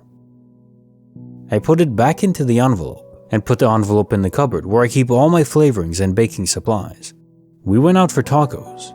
I was wearing a white shirt and I spilled a little horchata on it. My husband had the barbacoa this time, and I had the al pastor. I remember this entire day. So I go to my email, where, as we all know, anytime an order is placed, confirmed, shipped and delivered, there's an email for all of that. I should have 3 to 4 separate emails for the order I placed, because if there was some technical glitch on the apps or the websites, I would at least be able to see the emails. Except it's not there. I try every keyword I can think of. I scroll through my orders. Nothing. There is neither email evidence nor in-app order history of me having purchased the oil at all. As far as anyone could possibly tell by looking in my home or online, I have no proof of ordering and receiving the package, only my memory and my husband's. In theory, that would be fine. I could attribute it to my imagination or a dream perhaps, maybe just stress or something. But my husband remembers everything the same way I do, and I can't explain that. Feels like a glitch to me. Case file number 473, written by Fusili Jerry. Secrets of the Traveling Cargo Pants. My almost 4-year-old is in preschool. On Thursday, while he was getting dressed, I laid out 2 pairs of pants for him to choose from. 1 blue pair and 1 camo pair. He chose the blue pair, so I folded up the camo pants and put them with some other clean laundry I had to bring upstairs to put away. Yesterday, Friday, was his last day of preschool before the Christmas break. When we went to pick him up, they give us a big bag of his extra clothes to bring home to wash. Later on, I was digging through the bag to throw in a load of laundry when I pulled out the camo pants I had put away the day before. He only has 1 pair. He definitely did not drag them to school without me noticing, as he wouldn't have been able to get them himself from where I put them, and wouldn't have had access to his backpack without my help either, Thursday or Friday. I have no idea how they would have ended up in that bag. Case notes, file number 473. Right, so at this point, many of these smaller glitches feel like those you'd see in a gaslighting prank video on YouTube.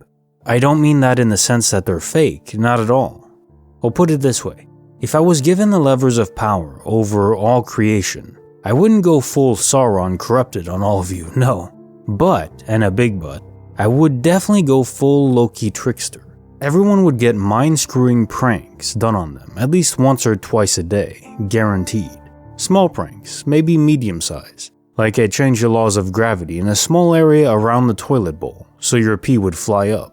Or that Cool Whip in the fridge. Psych, now it's mayo. I'd categorize myself as chaotic neutral.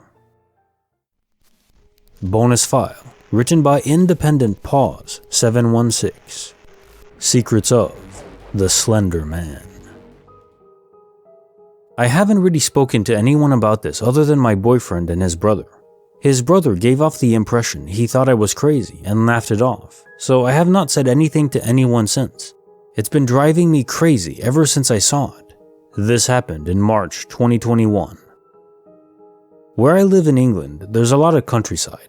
At the time it happened, I was driving down a small country road that was parallel to a main road. Just a large field and bush on the other side, next to the main road to separate them.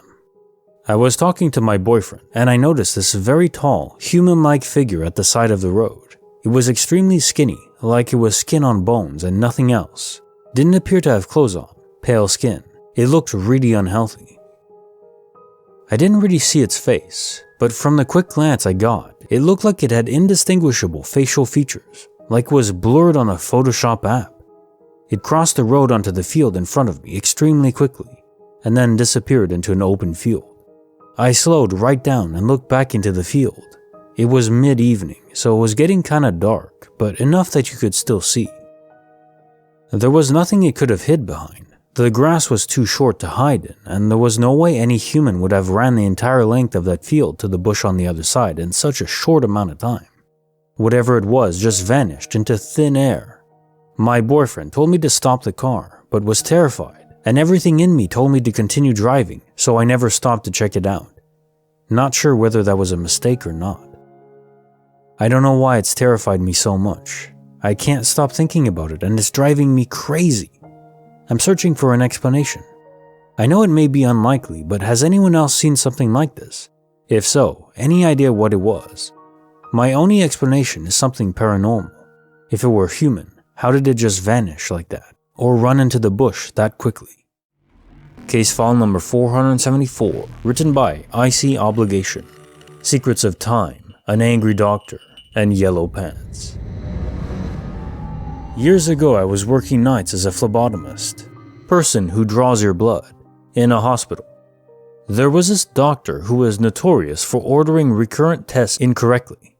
He would order a single draw when he really needed a serial draw 90% of the time, but because 1 in 10 times he really wanted a single, you always had to check with him. This night happened to be the start of daylight savings, so at 1:59 a.m., the clocks would turn to 3 a.m. instead of 2. At about 1:30, I get an order on my screen from this doctor. I was the only phleb on nights, and I worked with 2 techs. I sighed and then showed them. Look, Dr. X ordered this test again. I'll see if he's on the floor and if he really wants this or the serial draw. I went up to the floor and he was at the nurse's station. I remember it so clearly because he was wearing plaid black and yellow skinny pants under his white coat. I couldn't stand the guy, and I thought his loud, ugly pants just drew attention to his loud, ugly personality.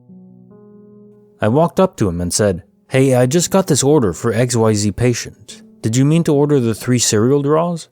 He was dismissive and said something like, "Of course I did. Can you just draw 3?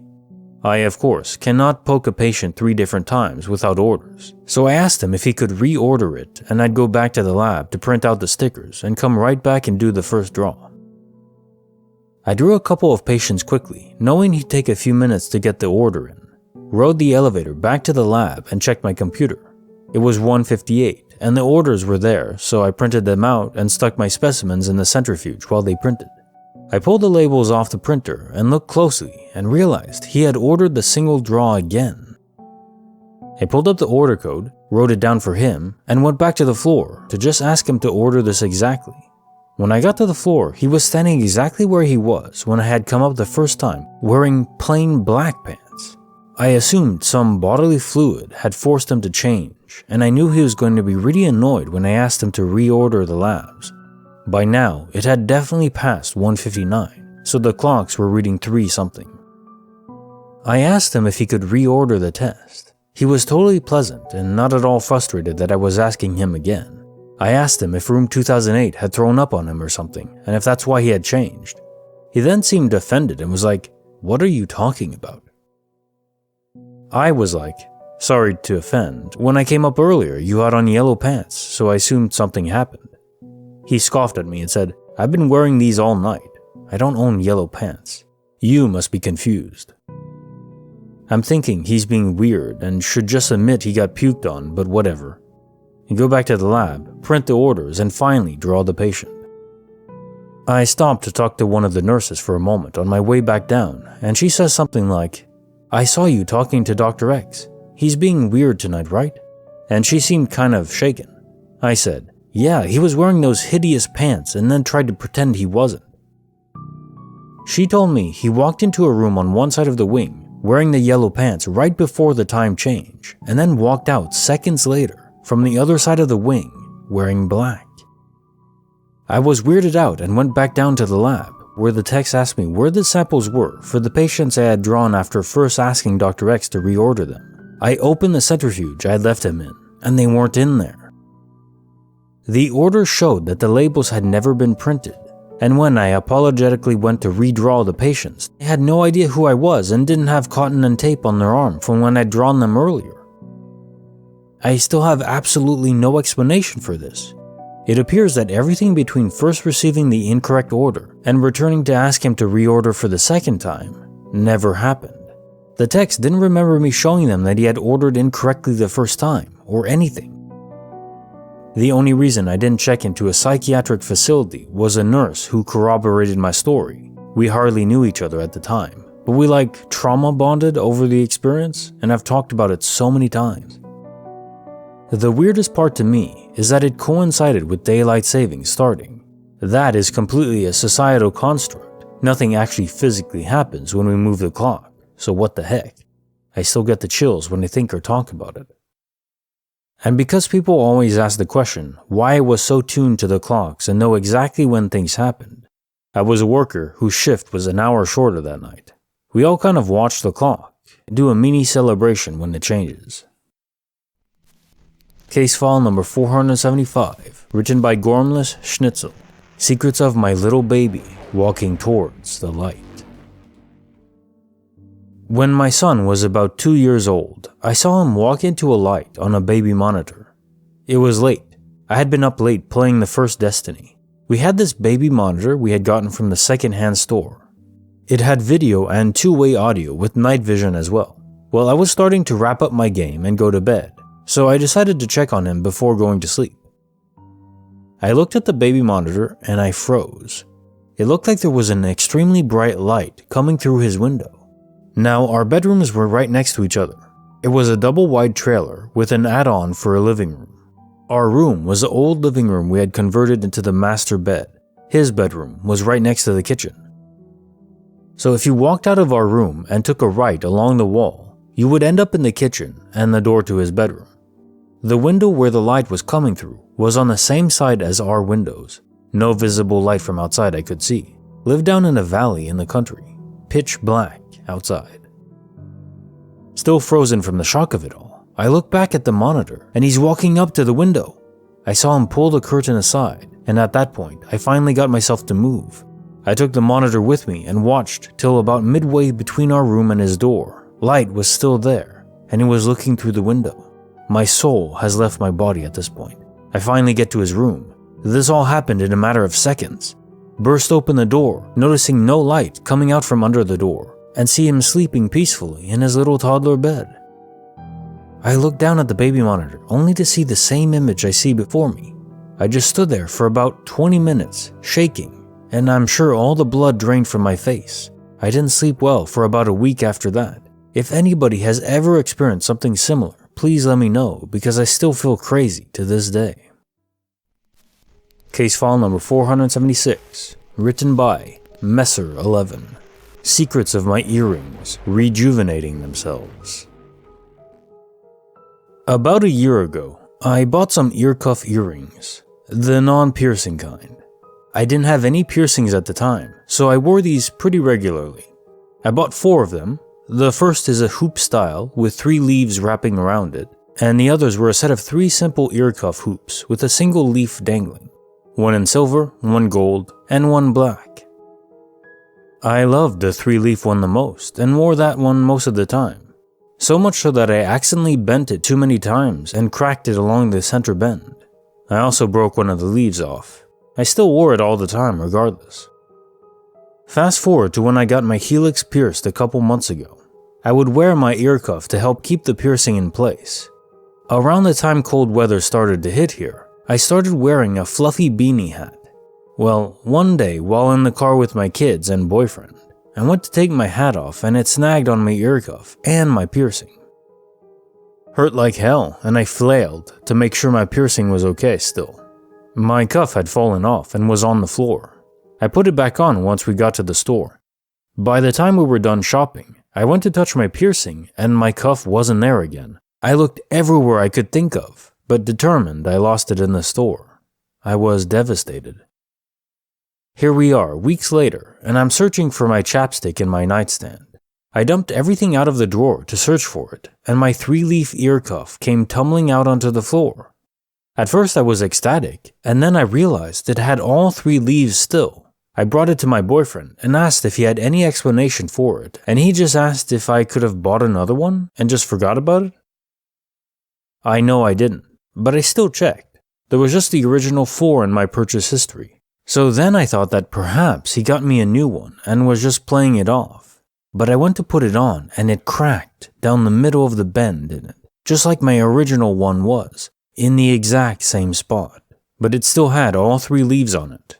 I have no explanation. Case notes, file number 476. It strikes me that one of your earrings effectively reset themselves back in time, but also in existence itself. I'm reminded of an episode of Stargate Universe, where, spoiler warning, there was a group left behind, part of the crew of the ship, and they were left behind on an alien planet that was lush and bountiful, only for them to magically reappear in front of the original cruise ship months later, and presumably tens of thousands of light years away. It was impossible. They should have died during winter from exposure, and they had a ship that was only capable of traveling on the surface of that world. No chance in hell it could travel through space fast enough to catch up to the Destiny. That was the main ship's name.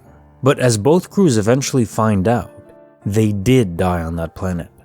And slowly, they start dying again, in the same way they originally passed away. Like your earring breaking again, just in the same way it had the first time. I do freaking love Stargate Universe. Highly underrated show, even within the Stargate franchise. Case file number 477, written by Kitty, Secrets of Lost Keys and Diaper Bags. On Christmas Day, my great aunt came over to have Christmas with us. She brought my son so many gifts. In the middle of opening one, we find a car key in it. She goes, "Oh, I've been looking everywhere for that. Thank you, that's my spare car key." So my mother takes the key, walks it to my aunt's black purse and drops it in it. My son starts to get fussy. He's 8 months. So we got the toys in the car, packed up some good food, grabbed the gray diaper bag, and left. My diaper bag for my son is a light gray book bag. We didn't even open it because he did well without needing diapers or anything. My aunt's purse was by the door. It's a tiny black purse. Tell me how I got home and received text from my mom about how my aunt can't find this key again. Long story short, I'm unpacking the diaper bag yesterday and found it at the very bottom. I have this damn key and my mom is completely at a loss for words on how it got in my clothes bag. It's very interesting and I personally chalk it up to a spirit until I remembered glitches exist. Case file number 478, written by Repulsive Tomatilo 2. Secrets of my waifu vanishing in a poof. I just got home from work around an hour ago. I have these dreams every night where this Japanese girl is always riding shotgun in my dream car, which is a 1970 Plymouth Roadrunner, for anyone who may want to know. The dreams have been getting a little too realistic for my taste. For example, she has a whole name, first, middle, and last. Either way, the dreams almost always consist of me and her driving and laughing to some dumb jokes. Back to reality. Well, tonight on my way home, I decided to just glance over to the passenger mirror, and she's just sitting there, same hair, clothes. It was her. I'm not sure why, but I wasn't really unnerved in any way by this, until she looked over at me and smiled. I smiled back and she was gone. Poof, she vanished, as if she was never there. Hell, the seatbelt was undone. I'm honestly not sure how to feel about this, y'all. I'm guessing that in another reality or universe, I got the girl of my dreams. I guess that dreams can be realities, but could there be an actual meaning behind this? Case notes, file number 478. I like your theory that in another universe, you got the girl of your dreams, and seemingly peered into that universe, briefly, only to see her vanish moments later. It's sad in a sense, isn't it? But also in another extremely exciting. We're playing a game, folks, and that game has nearly infinite possibilities, and they're all being run concurrently to our own. Maybe it's as simple as we're the real conscious players, and the other universes are simulations. That's why if, for example, in quantum immortality, we die, we can just jump our consciousness to another version of ourselves without that other self's consciousness being erased or anything. Maybe right now they're on a sort of programmed autopilot, waiting for a player to occupy them. Case file number 479, written by Oh Fail, Secrets of Becoming Someone Else. This story isn't creepy, but it's so vivid and distinct that I still think about it years later. I had a, subjectively, long, involved dream where I was a vendor in a fish market. I remember getting up early, dressing, doing a whole morning routine, going to get tea, heading out to the docks, buying fish, loading them in a cart and going to get ice, then haggling for ice, buying some less fresh fish while I was at it, then going to a market to my stall, setting up and selling fish all day. It was so real. I talked to friends, smoked nasty cigarettes, haggled customers, ate lunch, had tea, and just lived through the day. At the end of the day, I cleaned up, counted my cash, paid the stall rent, went home, cooked some of the fish I hadn't sold, slung in with some veggies and rice that I'd traded for. I drank more tea, relaxed for a while, then drew a hot bath, soaked and smoked some more cigs, then went to bed. The next morning, I woke up refreshed, ready to go down to the docks to buy fresh catch. Except I was in my house next to my wife, truck parked outside, and it was Saturday, no work. My wife and I were getting geared up to go skiing in Oregon, and the car was already packed. Weird thing was, in the dream, I was single and a smoker. I'm not in real life. And the whole dream, I had been fluent in Chinese. The effortless kind of fluency that only comes from a lifetime of speaking it. Oh, and I had been Chinese. I'm a big, hairy white dude, somewhat fluent in Spanish, and I know a little bit of Russian, but I've never. It was just weird. I've never worked in a fish market. I wonder who it was. I wonder what that was. Case file number 480, written by Anonymous, Secrets of the 23rd Floor's Entity. I work as a security/nighttime attendant at an apartment building. It's 24 stories and one of the oldest buildings in the city. One night I'm sitting here when my phone rings at about 3 a.m. and I answer, "Hello, this is Draven at the front desk. How can I help you?" The voice on the other end sounded female, but was totally garbled, and the only bit I could make out was 23rd floor. I tried to tell the person I couldn't understand them and asked what apartment they were in, but again garbled response and 23rd floor. After the third time of trying to understand them and the same response, I said since I couldn't understand them, I'd come up and meet them in the hallway. So I go to the main elevators, and both are up on the, surprise, 23rd floor. Luckily, we have an older service elevator, and it's only on the 7th floor, so I call it down.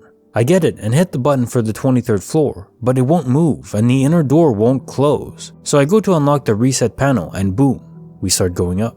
The door is still open. I'm freaking out and the elevator is shaking because it goes pretty fast and is old. As I'm going up, I just stay towards the back and finally I reach floor 23. I step out. The door closes just fine and I look around the hallway. There's nobody around.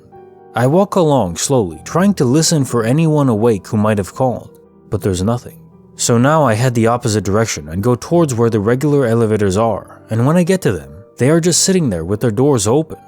I was pretty freaked out, but I knew it could have just been the elevators on the fritz, so I get in and figure I'll just reset them when I get to floor 1, when I hear the sound of the back stairwell closing. So I quickly get out and go to the stairwell, and lo and behold, no one's there. But the maintenance door to the machine room is ajar, and at that time I'm the only one in the building with a key. At the top of the building is a large machine room housing all the really loud machinery that does stuff in the building and allows access to the roof. I don't like going into it because it's creepy as hell and no one ever goes there, so at this point I'm seriously freaked out, but I muster up and head in. I shout, "Hello?" and there's no response.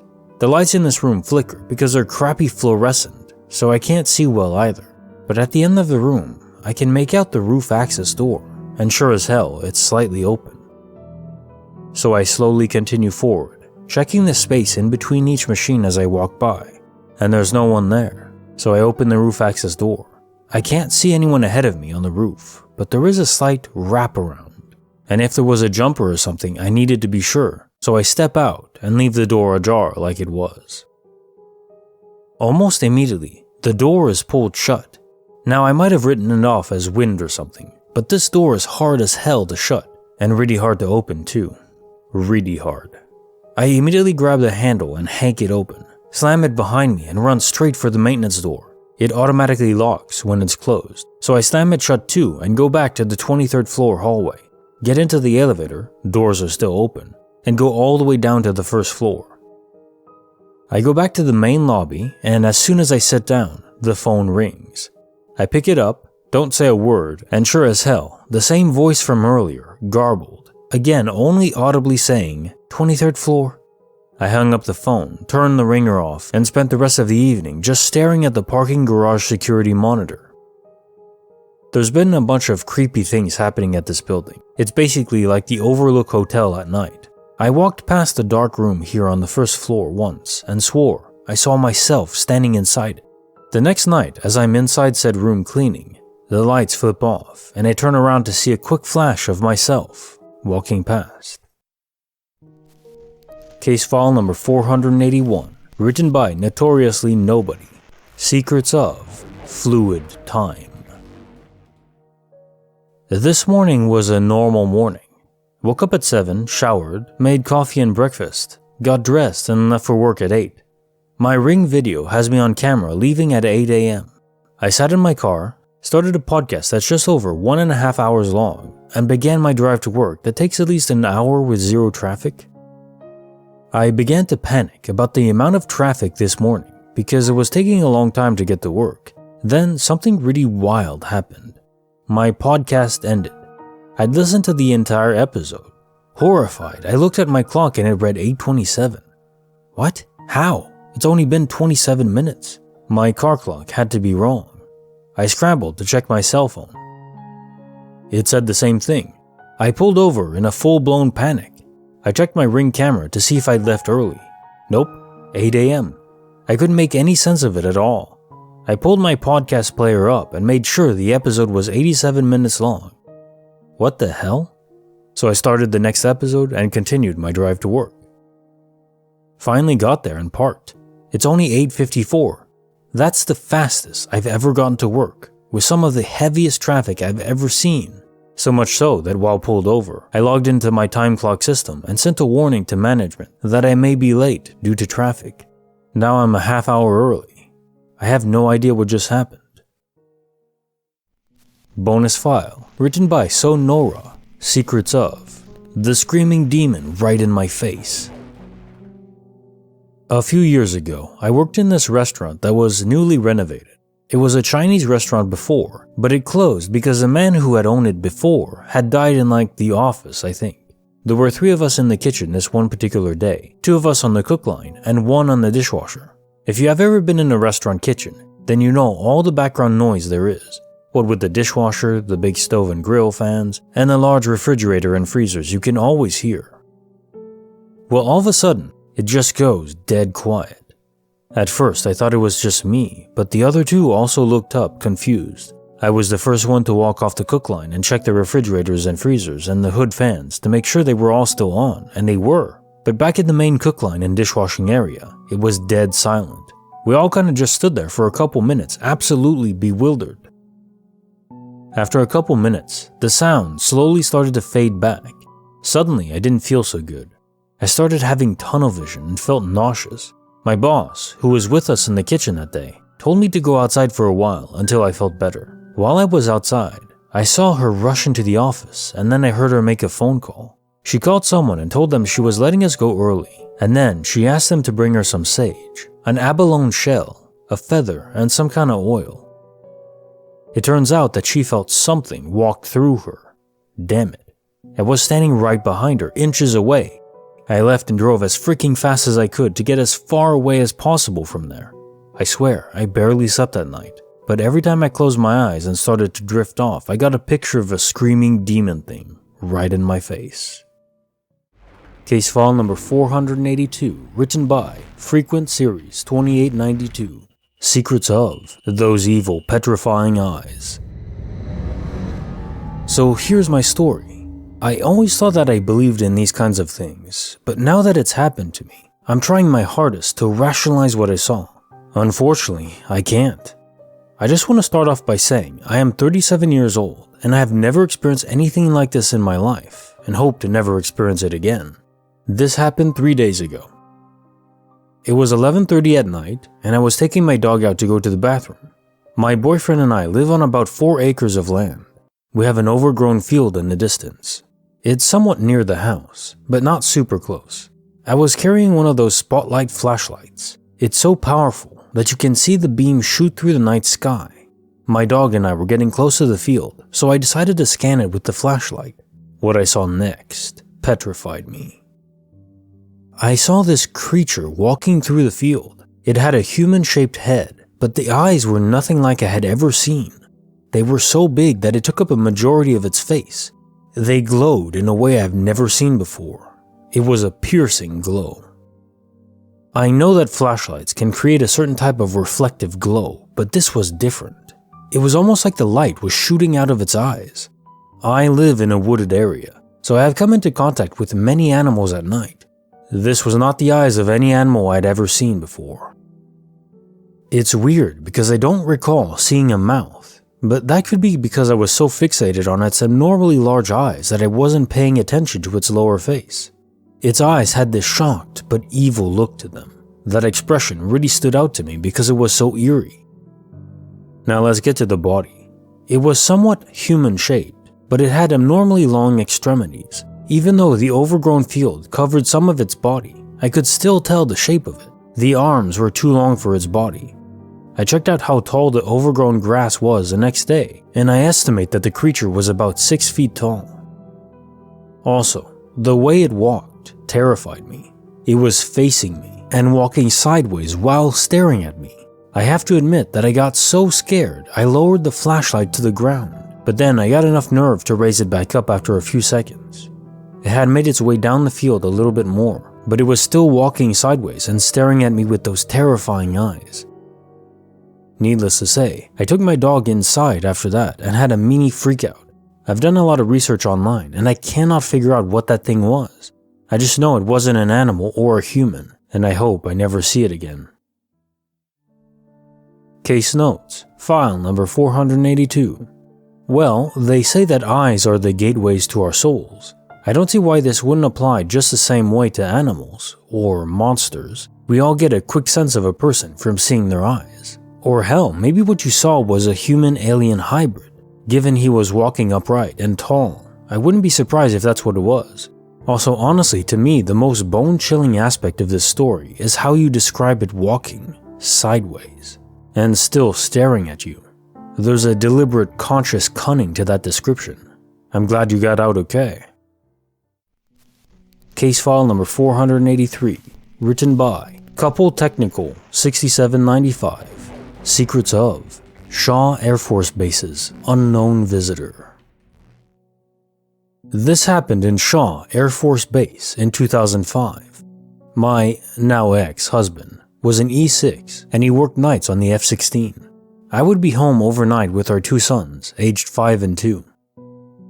First, I need to describe the house. It was a long hallway with rooms on either side, partially open floor plan from the dining room to kitchen, where there was a half wall for part and then a whole wall.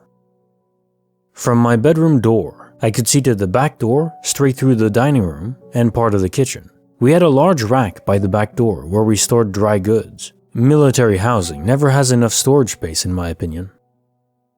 One morning I was awoken by a noise in the kitchen. I jumped out of bed afraid my younger son was getting into trouble. He's 18 now and still a pain in the butt. I did not grab my glasses, and without them I am legally blind. I can see colors and rough shapes, that's it. I looked towards the kitchen and saw what looked like a man in an Air Force uniform.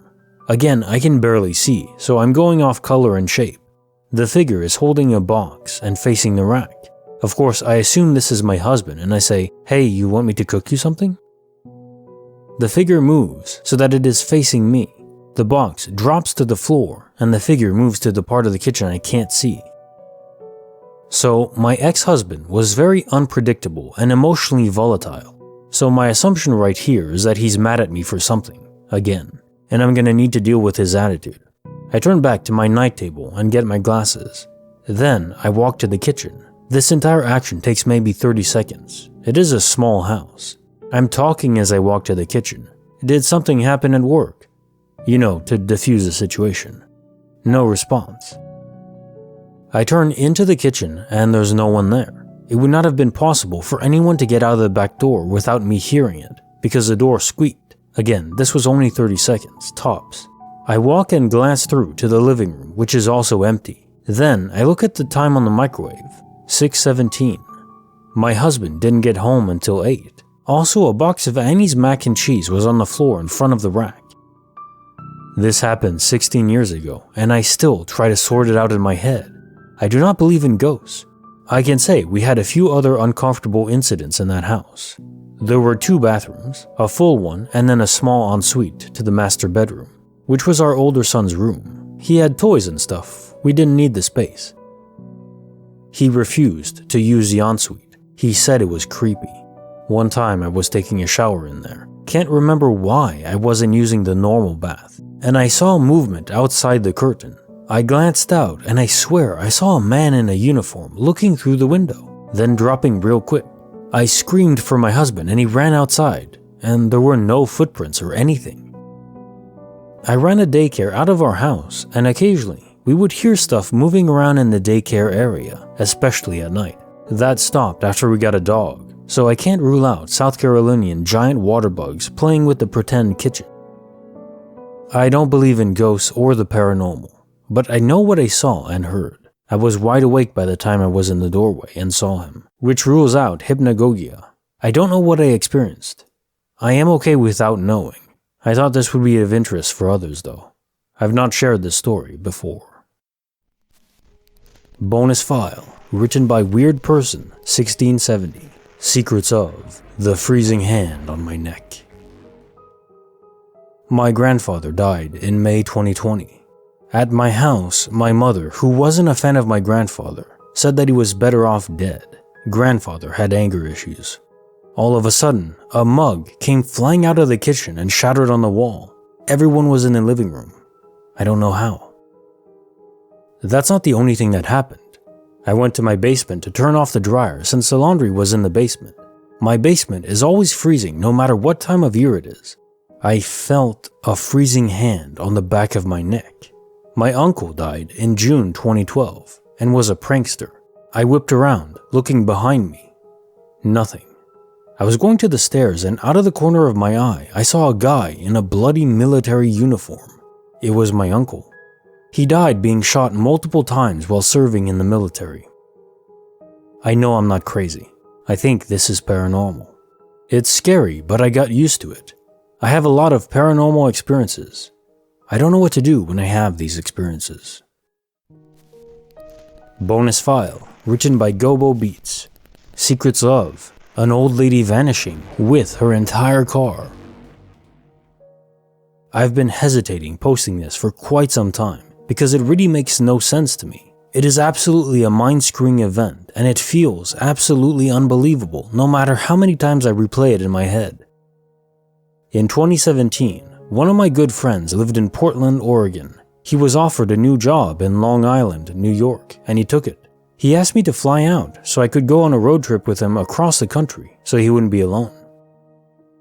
Of course, I agreed and flew out from JFK to PDX. We have many stories from this road trip, but none stranger than what happened to us in Ohio. After a few days on the road, we had entered Ohio. I wish I remembered exactly where this took place, but honestly I don't recall. All I know is it was past Zanesville, heading east, where we had stayed the night before. My buddy was driving as I was reaching towards the ground, trying to grab my phone that I had dropped. He suddenly said, "This old lady next to us keeps pointing at me. I think she wants me to pull over." I, always paranoid, said, "Screw that dude, keep driving." But he pulled over. A black Escalade with plates from Alaska pulled in front of us. Out popped a woman, no younger than 60, that said, "I'm glad I got to you boys when I did. Your tires are smoking." It's important to note we were towing his Camry with the U-Haul we were in. Side note, what happened in Zanesville was we got stuck in the parking lot, couldn't back up, so had to rehitch his car. We realized later he left the emergency brake on. Anyways, after she said this, we looked at each other completely puzzled and immediately at the tires. They were absolutely smoking, looking like they had bullet holes in them. This is where it gets strange. Not even a few seconds after we kneeled down to inspect the tires, she was gone. No goodbye, no sound of a car pulling off, just gone. The whole interaction from her getting out of the car to her vanishing couldn't have been more than 15 seconds. I didn't have a doubt in my mind she vanished, and my friend looked at me pale as a ghost, confirming exactly what I was thinking. I don't know for sure what would have happened if we didn't stop. I don't know if the car would have caught fire or anything else, but I do know she was an angel to us, real or not. I've tried to look into stories like this, but haven't had any luck finding anything. Case file number 484, written by Heat Visions, Secrets of Awaking to an Alien Home. Let me preface this by saying that when this happened to me, I, 33 male, was barely 16 years old and was as much of a skeptic or a believer as any kid at that age would be. I've had other unexplained incidents before this, but this is the one that stayed with me most of all. So I went to bed in my very boring, very normal mid-2000s bedroom, played a little Nintendo DS, later than I should have on a school night, I'll admit, then slept for maybe an hour or two, a little after 1 a.m., before waking up in desperate need to pee. I roll out of bed, not bothering to grab my glasses, my first mistake, as someone who's literally legally blind without them. And I take the muscle memory 4 steps diagonally across my tiley bedroom floor. I am a very tactile person due to my visual impairment, and I've had my whole house, not only my room, memorized, for safety, to a T. I reached for my doorknob and got nothing. Okay, maybe I'm not as awake as I thought. Never happens to me though. I wake up if one of my parents so much as breathes wrong across a damn house, but okay. I'm groggy. I reach to the left since I must have angled my walk wrong. Still nothing. I try right. Still nothing. Did I not walk far enough? I feel really awake now. I take another step, regretting the no glasses choice.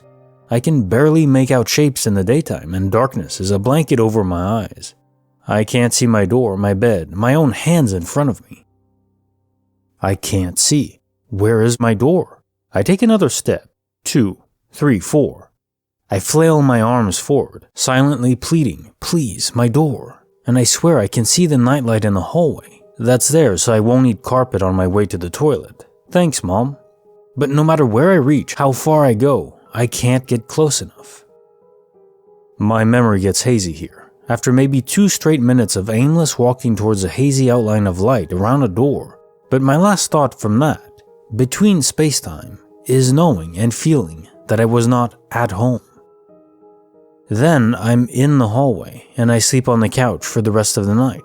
Looking into my room felt like staring into an abyss. Nothing ever came of it, but I don't know if anything will ever get under my skin the way this experience did. I felt so unsafe, so helpless, and so alien in that space, wherever it was, that I really wanted to share it with the masses. Case notes, file number 484.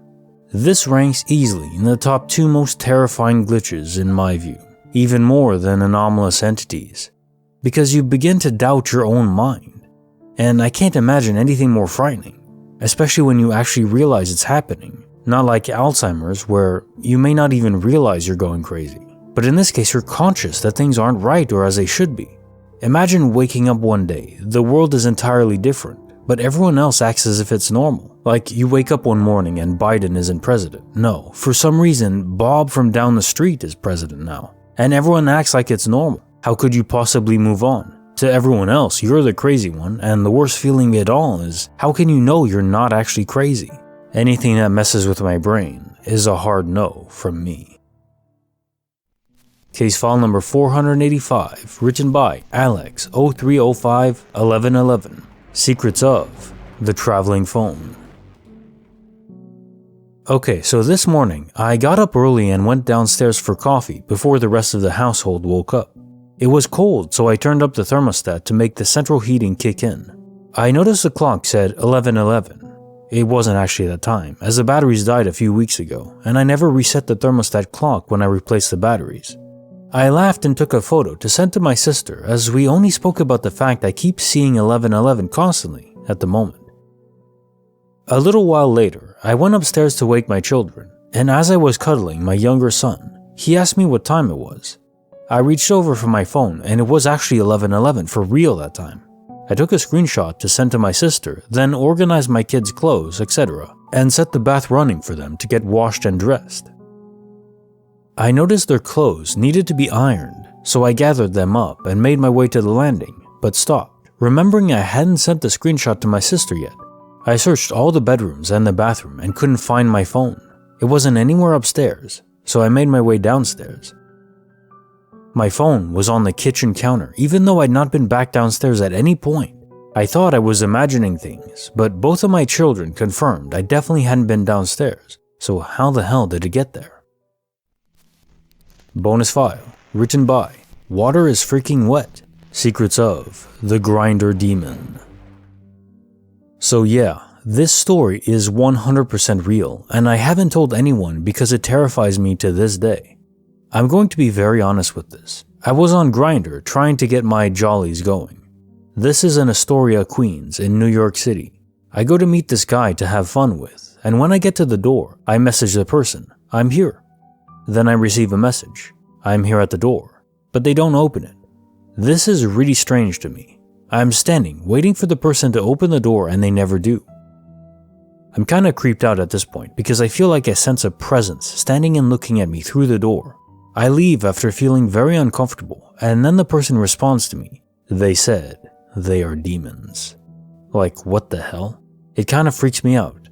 Then the person says some really strange things. They are like, "I know you are scared." And then they are like, "You should go home. I know your girlfriend is home right now. Your cat goes through the hole in the wall and tells me all your secrets," and then proceeds to tell me I should be angry with my cat for telling my secrets. After they told me this, I was terrified. In my apartment, there was a door covered by an astrology tapestry, and my cat had been literally trying to break into this door every night. It creeped me out so much, like it was upset it couldn't get in there. Eventually, I duct taped the door shut because the door kept being opened by my cat, and there was a weird draft of air coming through it into the living room. Back to the story. I'm terrified that they know my cat was going into the hole, which I think was a portal of some sorts. And then the Grindr app starts to glitch out, and really strange symbols and almost demonic words start popping up all over the screen. I've never seen anything like it. That straight up scares the crap out of me, and I rush home. Eventually, I got back to the apartment and told my girlfriend everything that happened, and we proceeded to be freaked out for the rest of the night. Some other very strange things happened to me in this apartment as well. My girlfriend and I were making out, and I heard an extremely loud person yell in my ear, "They are at it again!" I literally almost crapped my pants in fear, and I asked my partner, "Did you hear that?" And they say yes. Of course, we were both freaked out. There was no one there to make that sound. Other things happened, but not as scary. My bathroom mirror would constantly open and close by itself in front of me while I was trying to get ready. One of my girlfriend's paintings, all of the figures, turned and looked at me, and I was like, "Nope," and ran out of the room.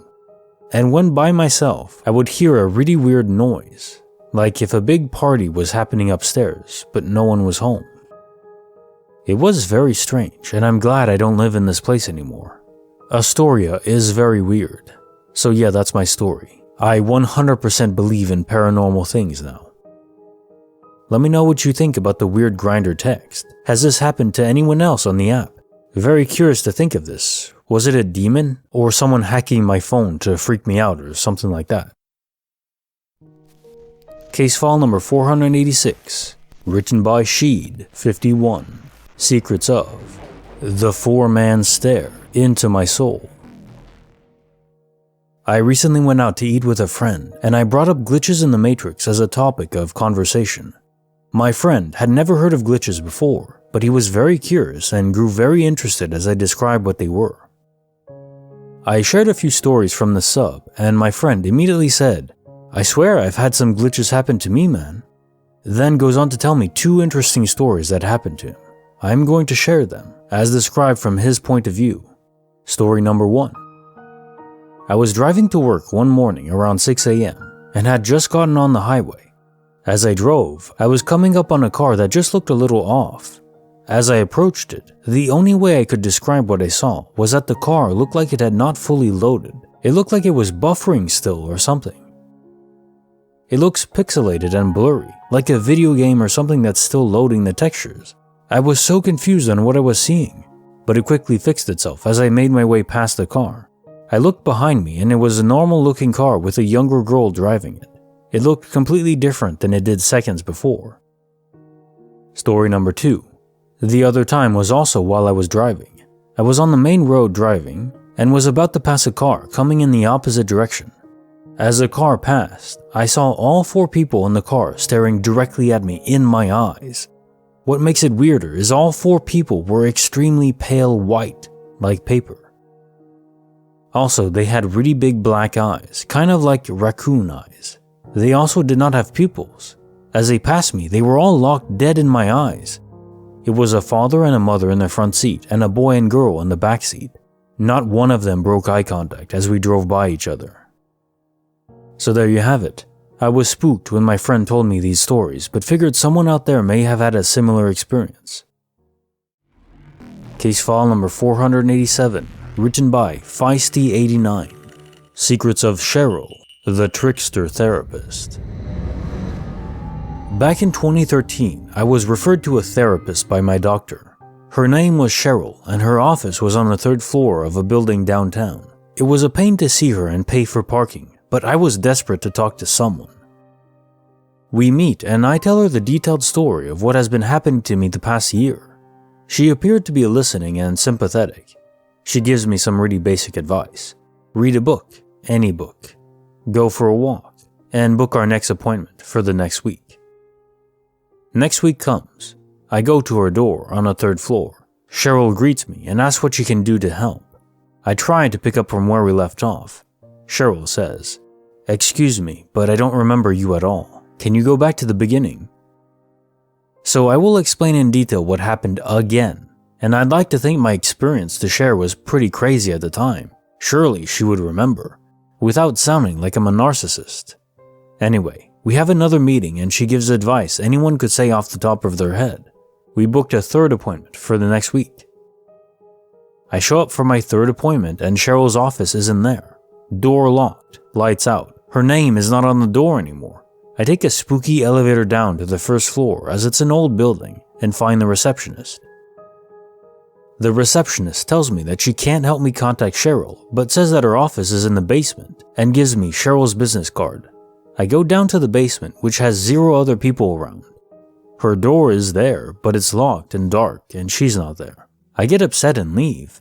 Clearly, Cheryl is incompetent anyway. She must be the worst therapist in the world. I decided to give her a call and leave a message asking why she wasn't at our appointment. Cheryl calls me back and leaves me a voicemail. She tells me that she has no appointments booked for today. She also tells me she is sorry, but she has no idea who I am and has no record of me even talking to her. She also says if I'd like to book a meeting to meet her, to call back. I never called back. I was upset for a long time, though perhaps she was an NPC, or maybe just a bad therapist. The voicemail freaked me out pretty bad. This past spring, I asked to be referred to a therapist again, and guess who called and kept a voicemail? Someone named Cheryl, so I didn't call back. Case file number 488, written by Bloated Eyelash. Secrets of a presence that consumed our car keys.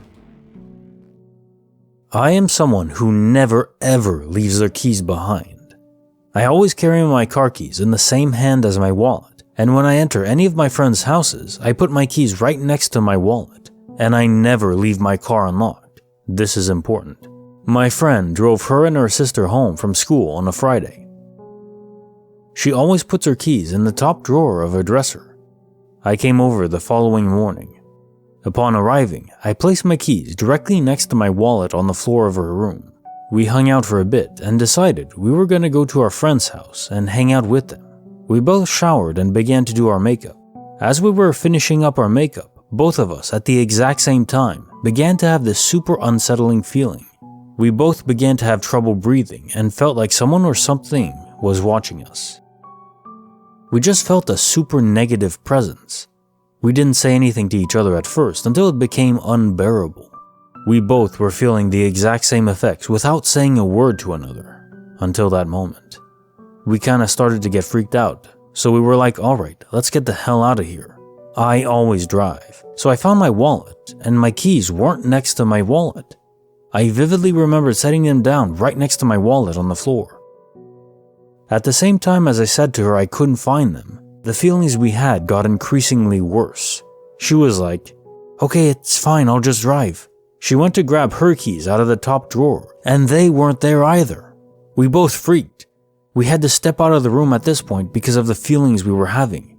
We had her sister come in with us, and we tore the entire room apart.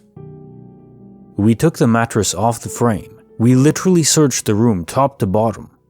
The feelings we had went away, and I decided to go check in my car. I thought there was absolutely no way my keys were in my car. I walk up to my car and my keys are in my seat with my car door unlocked. My heart fell straight to my butt. I went in and told her and I was like, dude, go check your car now. She went outside and we both just had this insane feeling and she went up to her car. There were her keys in her unlocked car. At the exact same time, we both just started sprinting for my car and we left. We told our friends what happened when we got there, still very shaken up. And they of course just brushed it off as us being dumb and just forgetting our keys in the car, but we both just couldn't get over the feeling. Still till this day thinking about it makes my stomach hurt. I don't know why, but it was genuinely one of the strangest things that has ever happened to me. Case file number 489, written by Urmar Burt. Secrets of Stickers, Crossing Dimensions. I was sitting on the couch in my living room last night, peeling the price stickers off the faces of a few thrift store golf clubs. I peeled one off in a couple pieces, stuck the pieces to a coaster on my coffee table, and went to work on the next. That next one came off in one piece, about 1.5 inches times 0.75, and I stuck it to the pieces that had already stuck to the coaster. But in doing so, I moved this newly forming clump of price stickers about an inch away from the coaster onto the surface of the coffee table. I grabbed another club, pulled the price sticker off my face, and went to add it to my others, but they were gone. No more than 10 seconds had passed, maybe less, and the stickers were gone. Not on the floor, under the couch, or the coffee table. They didn't stick to my hand or anything like that. I left them on the coffee table, just ever so slightly stuck to its surface, so they didn't blow away or anything like that. I literally looked down for a few seconds, looked back, and they were gone. It's a weird feeling. I'm suddenly left examining the past 10 seconds, taking a mental recounting of what I'd just done. Did I get up? No. Did I hallucinate the act of placing those stickers on the table? Perhaps, but I was stone sober, hadn't consumed anything that might alter my perception of what I was doing. Case notes, file number 489. The only glitches I've experienced, as most longtime viewers know, is when a tennis ball vanished mid-throw, and then one more time more recently after it hit the ground. Are these objects crossing dimensions, still existing here, so to say, but out of phase with us in our limited 4 dimensions? Whatever is going on there, I sympathize with how you felt after. It's that constant, mind-screwy feeling. It's such a small thing in the grand scheme of things, and you know that. And yet it occupies your mind for hours after it happens, because it's impossible. Those stickers were there, 10 seconds passed and they're gone. No pets, no draft, nothing logical. They just don't exist for you anymore. Likewise for my tennis balls. They were there one moment and gone the next.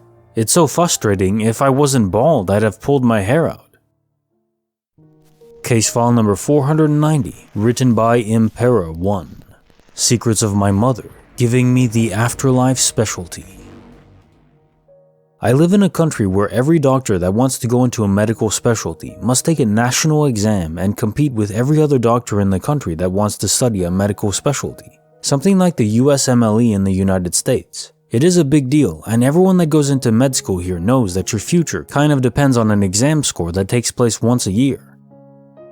My mom had died 3 years before I took that exam, while I was still in med school. She was always a very caring person and was really proud of me. I am the youngest of 3 brothers, and she always saw me as her little boy, even when I was 20-something. During med school, I always wanted to become a nephrologist, but after my mother passed away, I went through a really bad episode of depression that made me pause my studies for 6 months, and eventually made me change my specialty choice to psychiatry, after I realized the hell of mental illness and I wanted to help people not go through that alone. All those years, I constantly felt the presence of my mother, like she was around in a good way, always taking care of me. It is hard to explain, but I just felt like she was still around somehow. A few months before that big exam, I really put myself on studying for a year or so, which is the usual time students prepare specifically for that exam. I had a dream in which I was taking that exam. The lady that gave the scores in a dream handed me my results and said, "You got a 76 out of 100, but your mom graded your exam, so it is an 86 out of 100 now." I woke up with a happy feeling since I thought it was funny and I enjoyed dreaming about my mom. I told my family about it, but we really didn't think much of it. The day I took my test, I was feeling nervous, but with enough confidence because I really had put myself into studying. Also, I somehow felt that things were going to be okay. After I finished my exam, the lady that handed out the score printed out my result sheet, looked at it, then at me and said, "Congratulations, doctor. Usually you need a score of 70 or more to get into a specialty, but the better your score, you can choose a better hospital to study at." So I took my results and to my surprise, it said, total score, 86. I was baffled. First of all, because it was a really high score, and later that day because when I was celebrating with my family, we remembered that it was the exact score of my dream. It is even more surprising because of the decimals. There are more than 450 questions on the exam, so you can get odd scores like 74.36 or 82.72 or something like that. But this one was 86.00 to the point, like the dream months before where my mom graded my exam. After that day, which was 4 years ago, I don't feel the presence of my mom as strongly as before. I know she is there somewhere watching me and my family. But I think she chose to stay a few years before leaving just to make sure I was going to do fine in life, since that was one of her greatest worries as a mother in relation to me and my brothers. Case file number 491, written by Macaroni Addict. Secrets of NPCs refusing to load.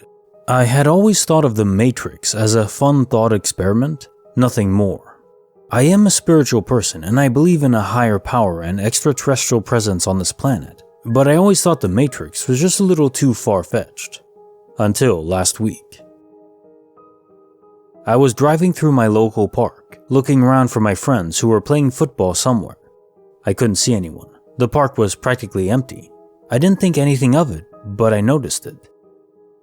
The road ahead was closed, so I turned the car around and all of a sudden there were cyclists, people walking their dogs. A kid skating a curb I passed earlier, which I would have had to actively avoid as that part is kind of narrow. Seriously, from completely dead to the busiest I'd ever seen in a few weeks, within 5 seconds I'd say. I'm positive there wasn't enough time for those people to have just walked into view while I was facing away. We're talking dozens if not hundreds of people. I told my buddies later what happened and they all looked at each other and said, "Glitch in the Matrix." I still can't believe that I witnessed that. Case file number 492, written by Science Mint. Secrets of a Mother's Words Lost in Time. I phoned my mom as I routinely do, and she immediately picked up after one ring and said, "Hi honey, I was just thinking of you." I was about to reply, but as I started to speak, I noticed the phone kept ringing like it hadn't even been answered yet.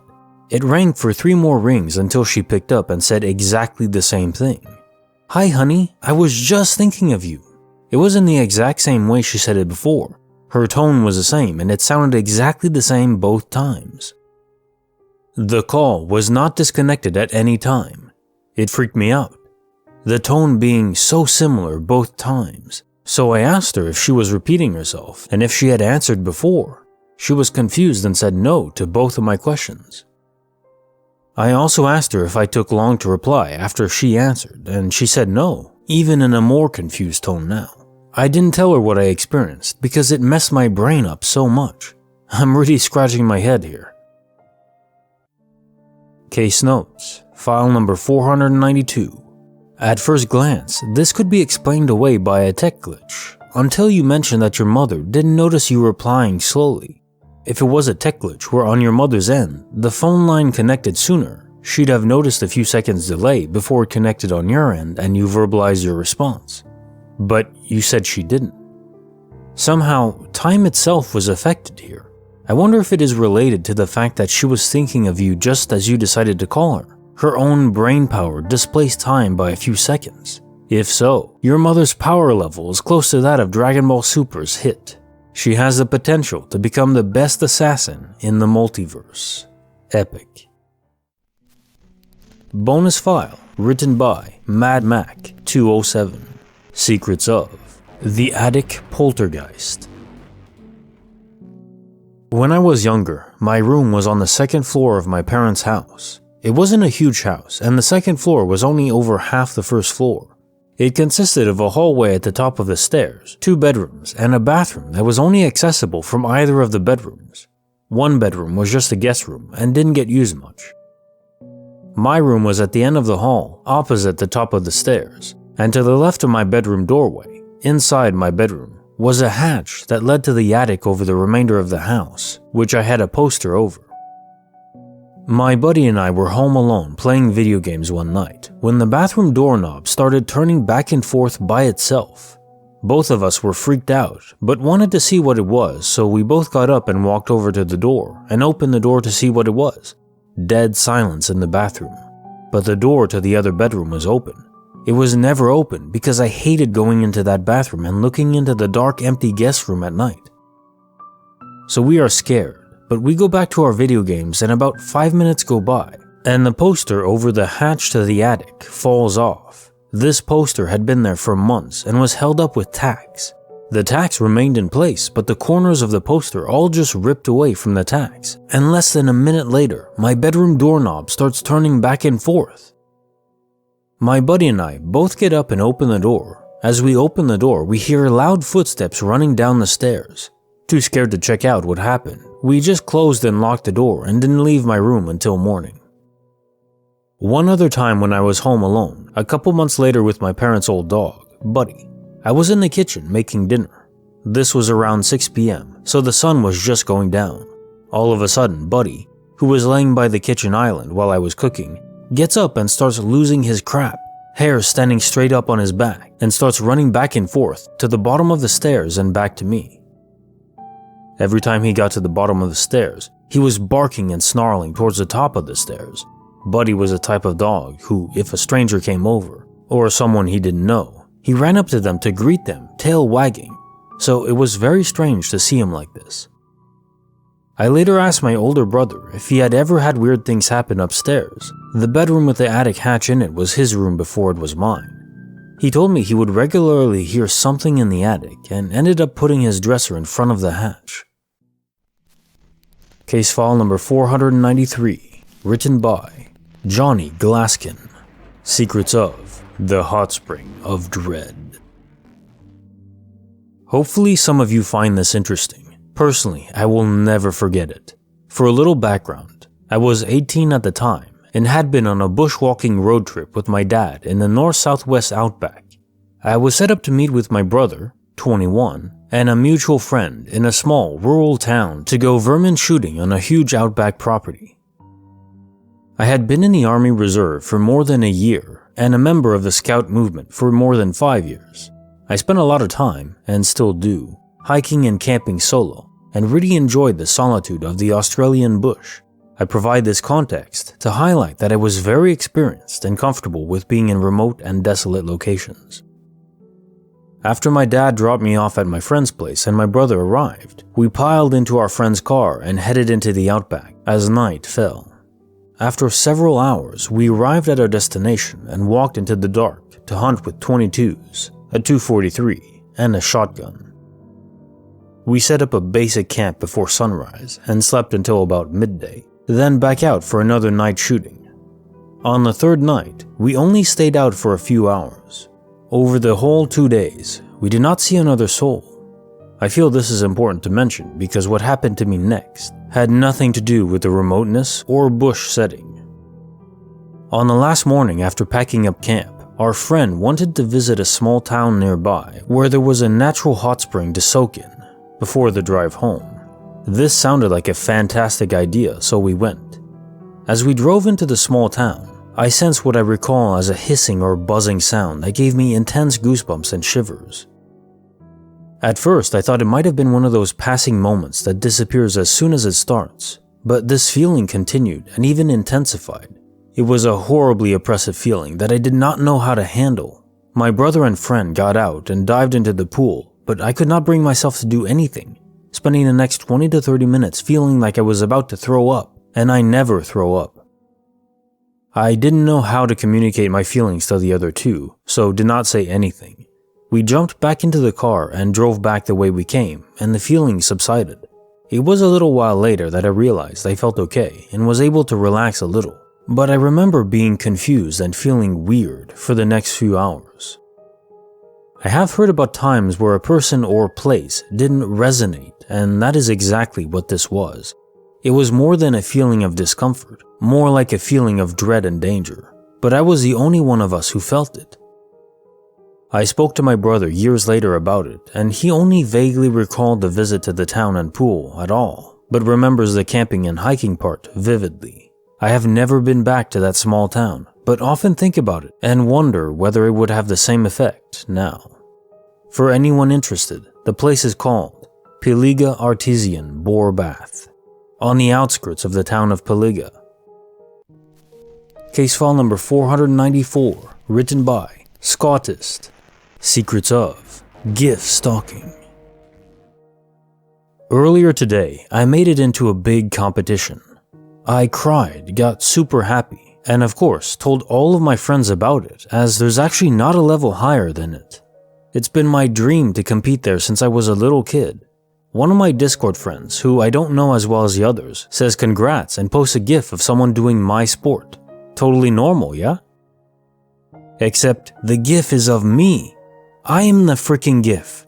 I had no idea if GIFs of me even existed. I'm not famous or wealthy, and I'm also not a child prodigy. So I'm like, okay, what the hell? I'm in the GIF, but there's no way this dude knows who I am, and he's a real life friend of another person in the server, so I know where he's from and that he's not a creep.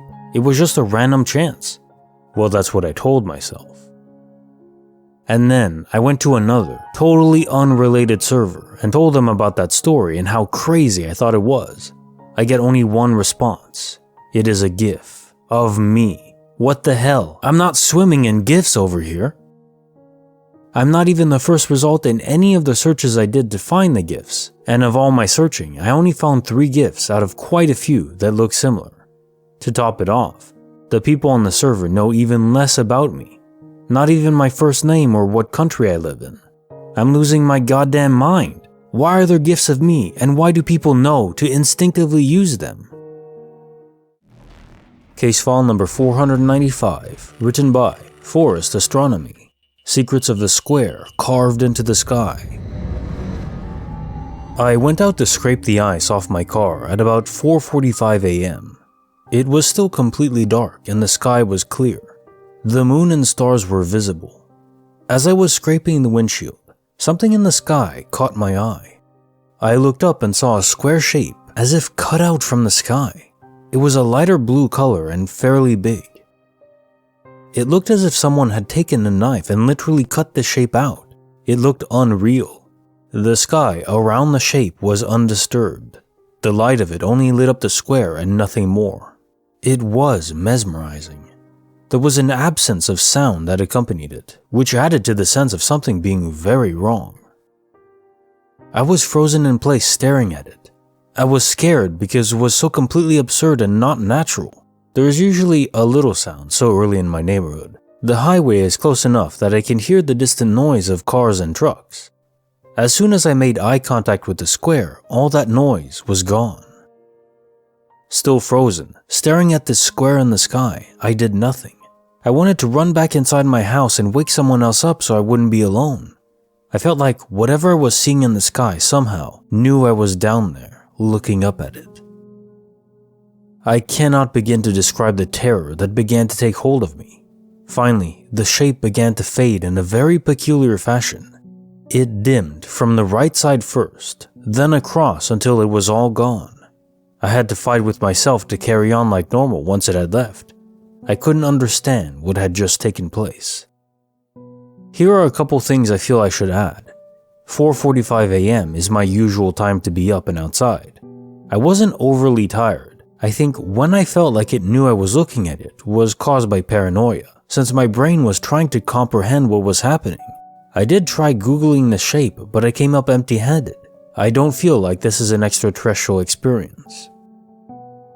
Maybe interesting to add, ever since witnessing this, my sense of time has been off. I will feel like I've spent hours upon hours doing something when in reality it has only been an hour. I sleep and wake up feeling as if I'm going to be late because I slept so long when in reality I'd only been asleep for half an hour. I still feel super uneasy thinking about this or talking about it.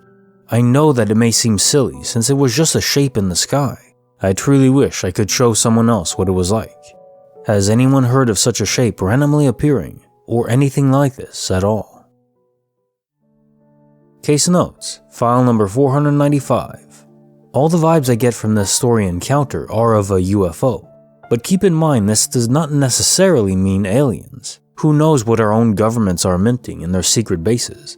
There's also many theories abound that alien technology is involved in our own, that we've reverse engineered some of theirs that we've recovered from crashed ships. Or maybe aliens aren't here at all and we as humans are more ingenious than anyone yet realizes. Maybe what you saw was some sort of advanced cloaking system that was malfunctioning, causing this square shape to appear in the sky, perhaps accidentally reflecting some of the moon's light. This said, the fact you experienced time anomalies after the fact does lead me to believe this was more than just our own advanced top-secret military tech.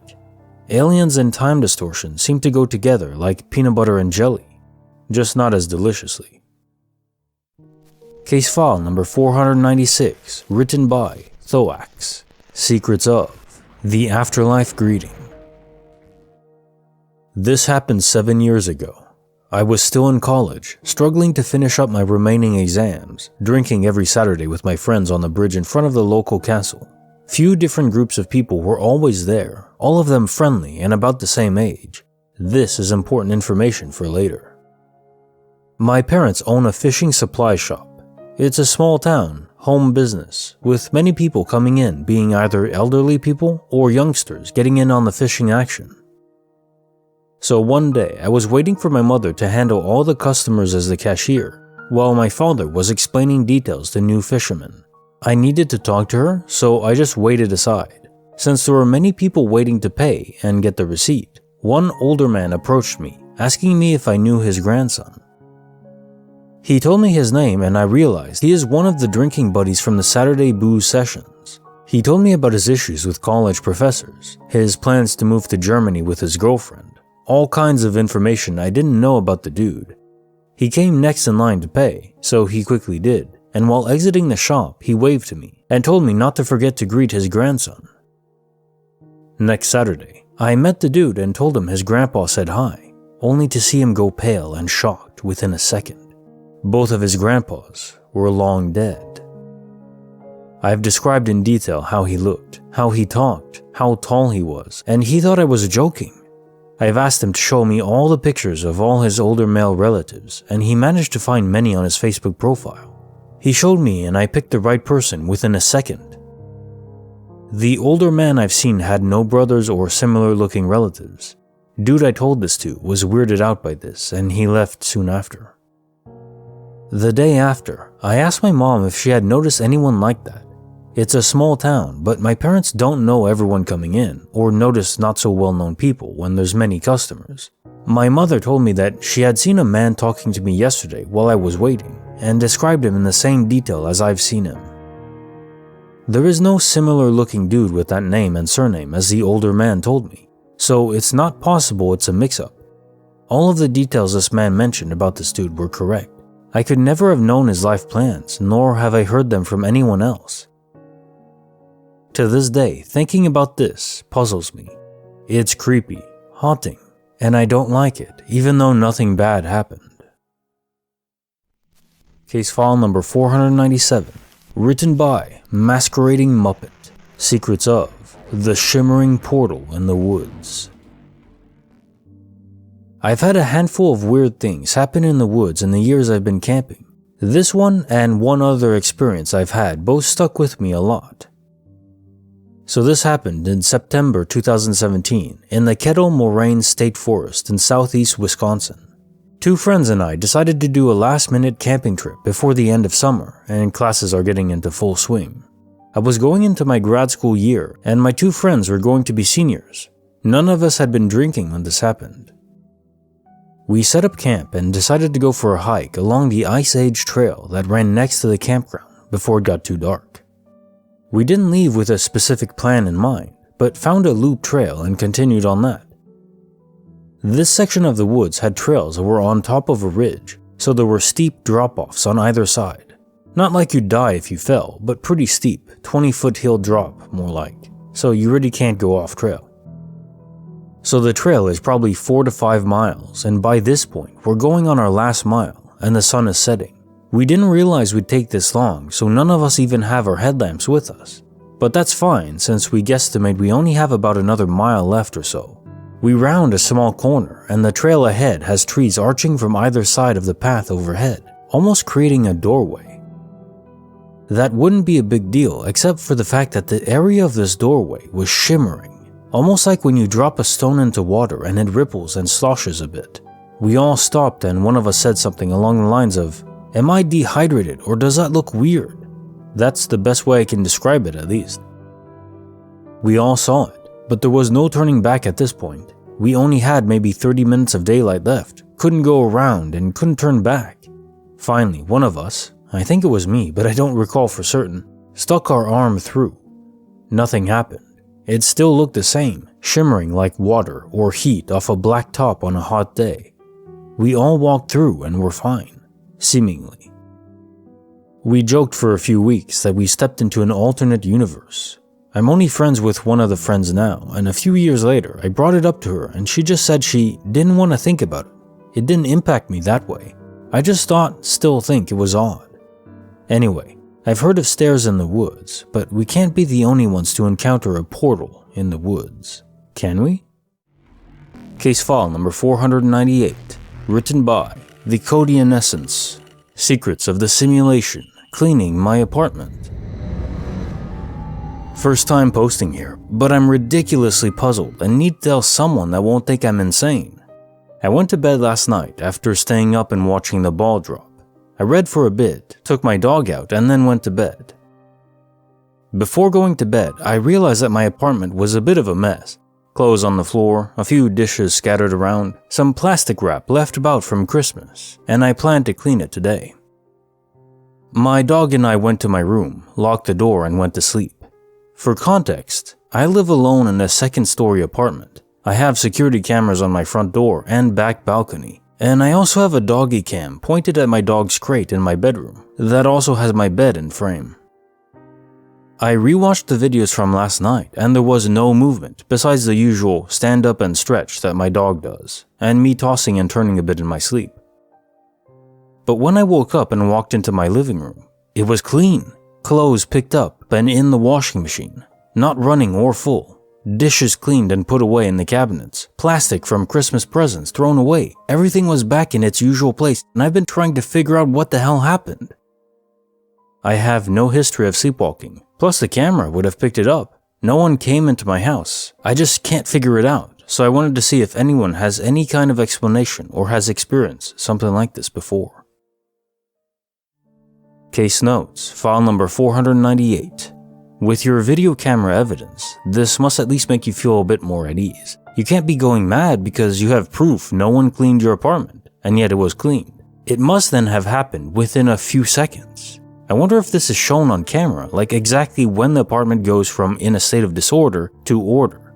It's almost like the law of entropy was temporarily reversed within the confines of your apartment.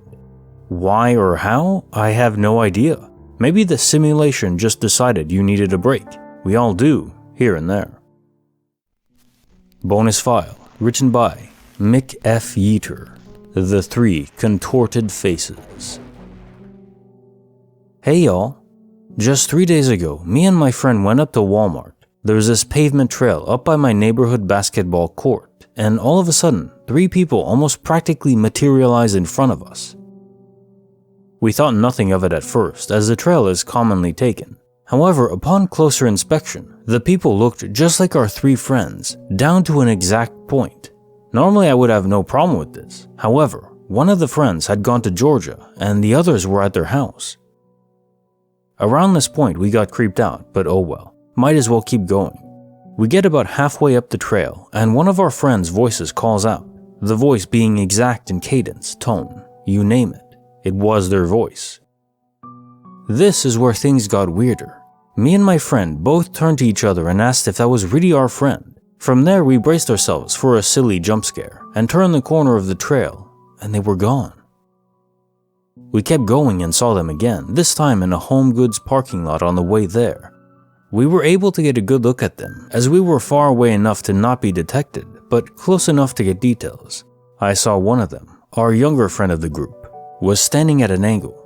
I checked his face for identifiable features, but there was no face. I mean, like, there were no features whatsoever in his face. It mortified me. The others turned around a little bit at the same angle, as they were preparing to get to the next part of the trail that led directly to Walmart. Their faces were all contorted. I mean, like a physically impossible kind of contortion. Then I realized they were following a particular pathway we followed about a month ago. I mean, down to foot placement, people placement, everything. They rounded the corner and we followed not far behind. They were gone, entirely gone. I mean, no trace, nothing, like they didn't exist. I brought this up with one of my friends we supposedly encountered, and she freaked out. She was more freaked by the fact that them taking the trail meant they were nearby than anything else. It sort of become a taboo topic, but I think they followed me home. Just today, I was taking out the garbage, and down through this alleyway there was a voice speaking to me. It was that same friend's voice, but just ever so noticeably, yet slightly distorted. I turned, and there were 3 figures, shrouded in shadow. Their outlines were the same as those very friends I had encountered. Needless to say, I finished taking out the trash at lightning speed. I don't really see this as anything extreme right now. I'm just more looking for closure on what happened. I don't need anything immediately right now, but if anyone has an answer, and I know someone does, please let me know. Thanks so much. Creepy file number 3, written by Liquid Pen Chamber, 1019. Secrets of the Old Pine Tree. When I was about 9 years old, this would have been the early 90s, my family and I lived in a house with a fairly big wooded area behind our backyard. I say fairly big because it wasn't big enough that you could really get lost in it for very long, but it was big enough that you could walk into it for a good 20 minutes before making it to the center. It got pretty thick in some areas, and you couldn't see any of the houses from the neighborhoods once inside. To my friends and I, it was a magical world. We played in those woods all summer long. My mom would let us go in there as long as we were back by sundown. Like I said, this was the early 90s and times were a little different then. Good times. My best friend would come over and we would run out there and play for hours. We played hide and seek, army, Star Wars, and anything we could think of. But our very favorite thing to do was climb trees. We had a favorite tree to climb. It was a huge pine out towards the middle of the woods. The branches at the bottom were low enough that we could all grab and pull ourselves up. And the branches leading up were very strong, and we could climb really high and see a view from above most of the other trees. Sometimes when I got bored at home, I'd go out there by myself. I'd climb real high in that tree and just think about stuff. I loved being way up there. It was so peaceful and calm. One Sunday, I decided to go out on a solo mission in the evening. I knew I didn't have too long before dark, so I hurried into the woods to get a good climb in. I was up in my spot in no time at all. I remember it was late summer, and the weather was still warm late into the evening. I wanted to be able to see a little bit of sunset, and then climb down and hurry home. I just sat up there and daydreamed as I waited for the sun to begin to set. Then I heard a twig snap on the ground, and I looked straight down, and I saw a man standing at the base of the tree, looking up at me. I remember he was wearing a filthy brown jacket, and he had a patchy beard. His hair was sticking up at random places, looking like he had been relentlessly running his fingers through it. He was just staring at me with a bizarre expression that seemed to be one of wonder and delight.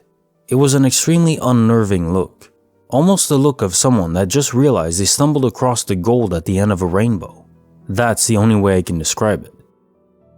It made my blood run cold. I went completely numb, like I had been injected into my veins. I didn't know how long he had been watching me before I noticed him. Thinking about that still makes me shiver. We just stared at each other for a moment. He didn't say anything, and neither did I. It sounds strange, but I didn't want to scream or tell him to go away because I had this feeling that told me not to provoke him in any way. After a few minutes, he said, "Are you coming down anytime soon?" I shook my head back and forth. I didn't know what to say to him.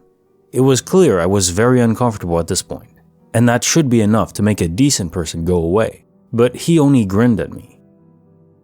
Then he reached his hand up and grabbed the bottom branch of the tree as if to test it, to see if it could hold him.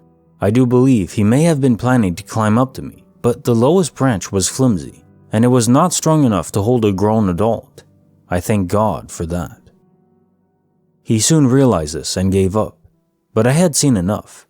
I finally broke my silence and started to yell for someone to help me. I kept screaming and screaming. The man backed away a step or two from the tree and began to mumble and curse under his breath.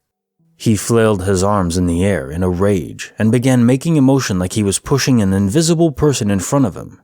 Eventually, he turned and walked away, sort of stumbling with each step. I don't think anybody heard my cries because nobody came to help me. I stayed up in that tree for what felt like hours because I wasn't sure if he was really gone. Finally, I climbed down because the sun was beginning to set, and I couldn't bear to be out there at night. I hit the ground and bolted back to my house, positive that he would pop out from a shadow and grab me. He never did. I made it home and told my parents. My dad went out to look in the woods, but he never saw anybody. We stayed in that house for another 2 years before we moved across town to a bigger house. I never played in those woods again for the rest of our time there. I still think about that man sometimes. What would he have done if I had come down? Or if the tree was strong enough to support him? I have no idea, but that question does keep me up some nights. Case file number 499, written by Locos. Secrets of phasing into a vital scientist. I've had a few surgeries over the years. A C-section, my tonsils removed, corrective surgery to fix a bunion, and a few suspicious moles were removed by a plastic surgeon with local anesthesia. With all of these, I'd have the same reaction/experience coming out from those drugs, mainly feeling a little loopy or chatty, but otherwise like myself. However, about 3 to 4 years ago, I had the most unusual experience, and when I shared it with my husband, who was in my recovery room, it made the experience even more unusual. I was out of surgery after having my gallbladder removed, awake and lucid. The hospital staff had brought some light snacks to my room, and I'd asked my husband to read me some news while I ate. He obliged me, and I'm sitting happily, nomming on my Jell-O and crackers and sipping on my orange juice in the hospital bed when all of a sudden this feeling of urgency overtakes me and I tell him, "I need to lay down now." I repeat this 3 times. Then this is where my story and his completely diverge. He said, I suddenly started convulsing and my eyes rolled up in my head. In a matter of seconds, the hospital staff rushed, reclined my bed, elevated my feet, and I came to like nothing had happened. For me, I lived an entirely different life in an entirely different reality where I was working at a lab in some sort of scientific capacity. In the real life, I'm a designer. My husband is a scientist. I was making some adjustments on a machine I was very familiar with in that life, but in this life I couldn't tell you what it did. It was massive though, had a panel about 12 feet long with lots of dials and buttons and switches. I'd been working on solving this problem for a while, though I couldn't tell you exactly what the problem was, only that in the moment I knew it'd been a lifetime of research and trials, and getting it right would help a lot of people, possibly even the whole world. My room was well lit, with large windows letting in a lot of natural light. The floor was made of a series of grates with panels you could pull up, presumably for maintenance on the vast bowels of the machinery. There was a doorway to my left and right. The room has a slight metallic smell, much like the old server rooms my dad used to take me to at DuPont. My lab coat was unbuttoned because it had been a long day of work. I had finally found the solution and was about to input the final pieces needed to complete my project. I knew lots of people were counting on me, but I also knew there were people who didn't want me to finish this project, as it would tip the scales of power. I had earlier gotten out of a meeting with the president of what country I couldn't tell you, only that places like the United States and China, etc., didn't exist there, and that didn't seem weird to me in the slightest, who had informed me they were adding some extra guard details to my building to ensure my project wasn't sabotaged, seeing as I was so close to completion.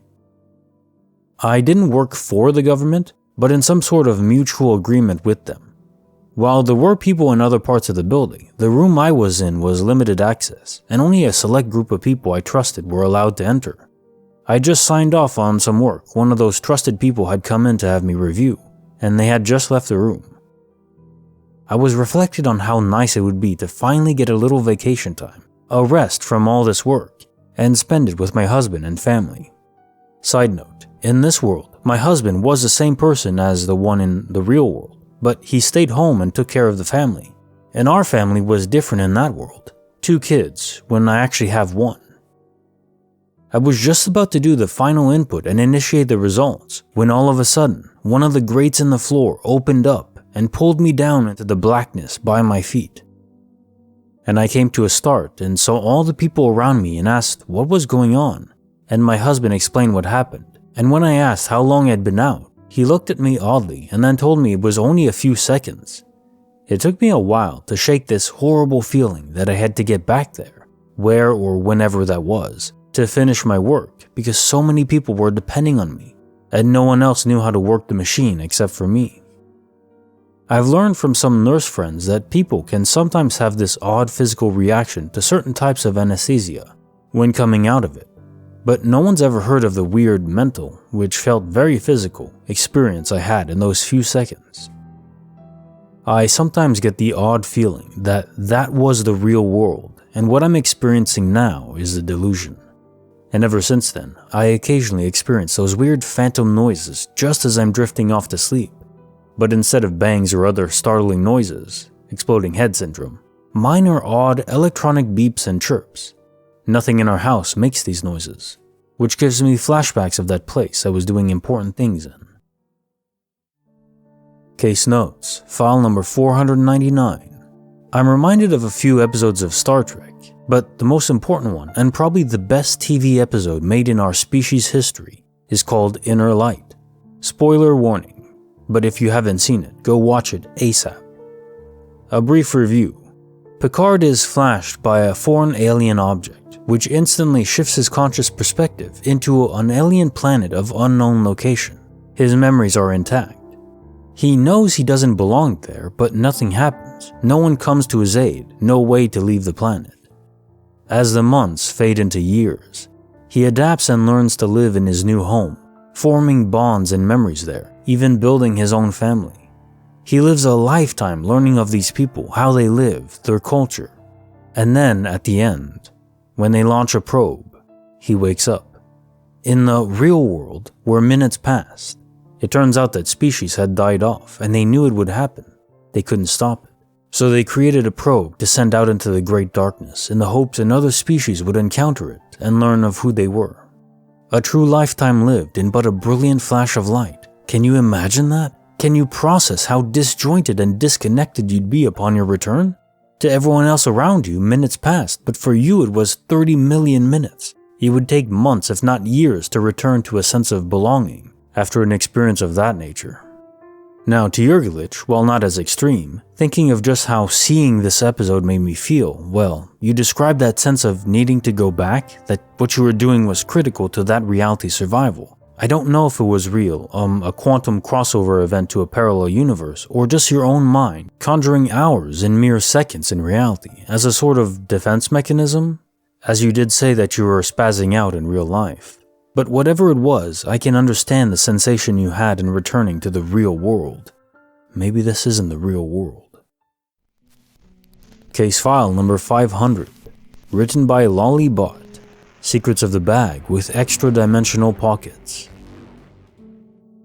A couple weeks ago, while at my boyfriend's house, I took my birth control from my bag, swallowed one, and promptly put it back. I also remembered my wallet being in the same spot. The next day, as the time to take my birth control arrived, I went to look in my bag to take it, but as you can probably already guess, it simply wasn't there. I took everything out of my bag twice, looked through, and nothing. And by look through, I don't mean I merely thought it was empty and left it alone. I fingered that crap. I took that freaking bag out to dinner and gave it the best plowing it would ever have in its godforsaken life. I searched through every fold and pocket and even shook it around while nothing was inside to make sure there wasn't any rattling or weight.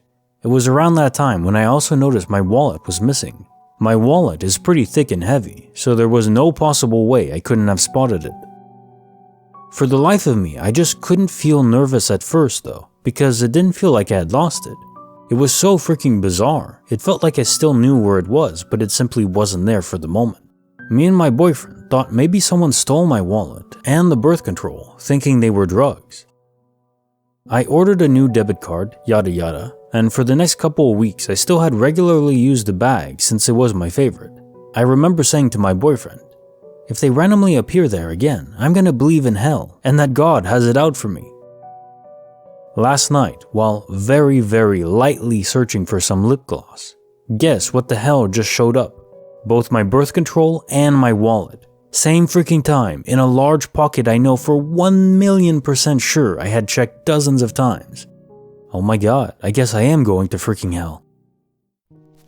Bonus file, written by Saucity.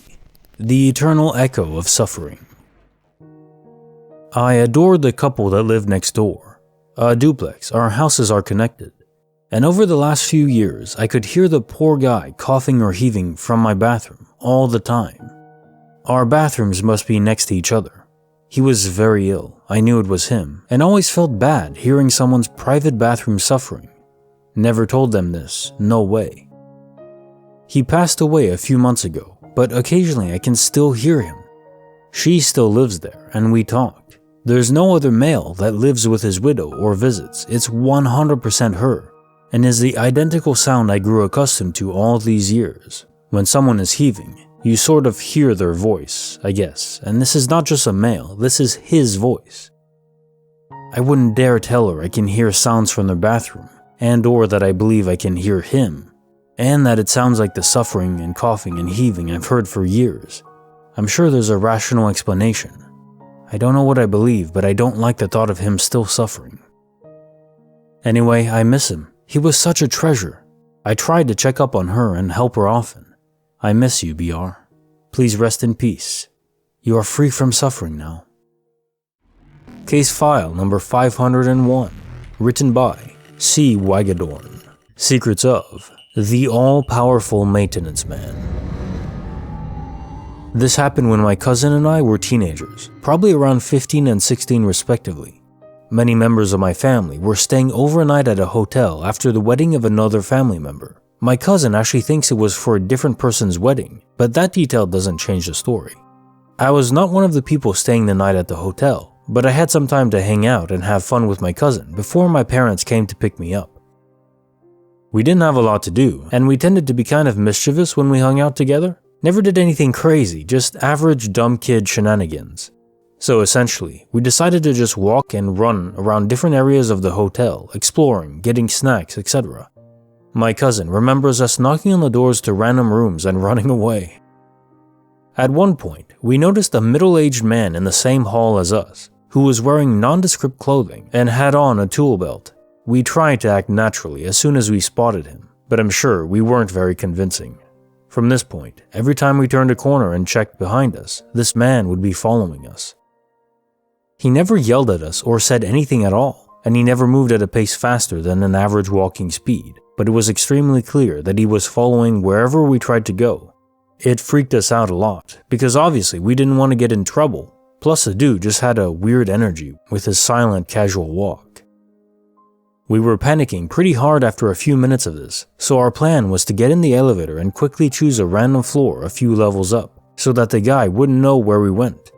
When we got in the elevator, he was walking towards us from our left side, so when we were inside and turned around, he would have been coming from our right side, and was maybe 100 feet down the hall. We go up at least 3 or 4 floors, turn left out of the elevator, and start fast walking in that direction. Within maybe 10 seconds of us getting off the elevator, the same guy rounds a corner a little ways down the hall and is now walking towards us. I distinctly remember saying, "That's not possible," out loud to my cousin as we were rushing back to the elevator. After that, we actually went to the front desk and told the lady working there that we were being followed, and when we described the guy, she told us he worked there. We spent the rest of the time hidden in a little nook next to the lobby area where we could stay blocked by a bookshelf. At one point, the tool belt guy did come into the lobby, and we saw him talk to the lady at the desk before leaving. I was 100% convinced at the time that I had just seen something completely unnatural and not humanly possible. Even if the guy could have gotten to the elevator to see which floor we'd gone to, there's absolutely no way I can think of that he could have gotten up to the same floor from either a staircase or a different elevator in time to be walking at us from the opposite direction than he was coming from before, no more than 10 to 15 seconds after we'd gotten off the elevator ourselves. It's always stuck in my mind as something weird, but over the years I started to write it off as an overactive imagination due to how scared I was in the moment. Then I just saw my cousin when we hung out over New Year's Eve, and she brought up the hotel and how the man had been following us through the halls.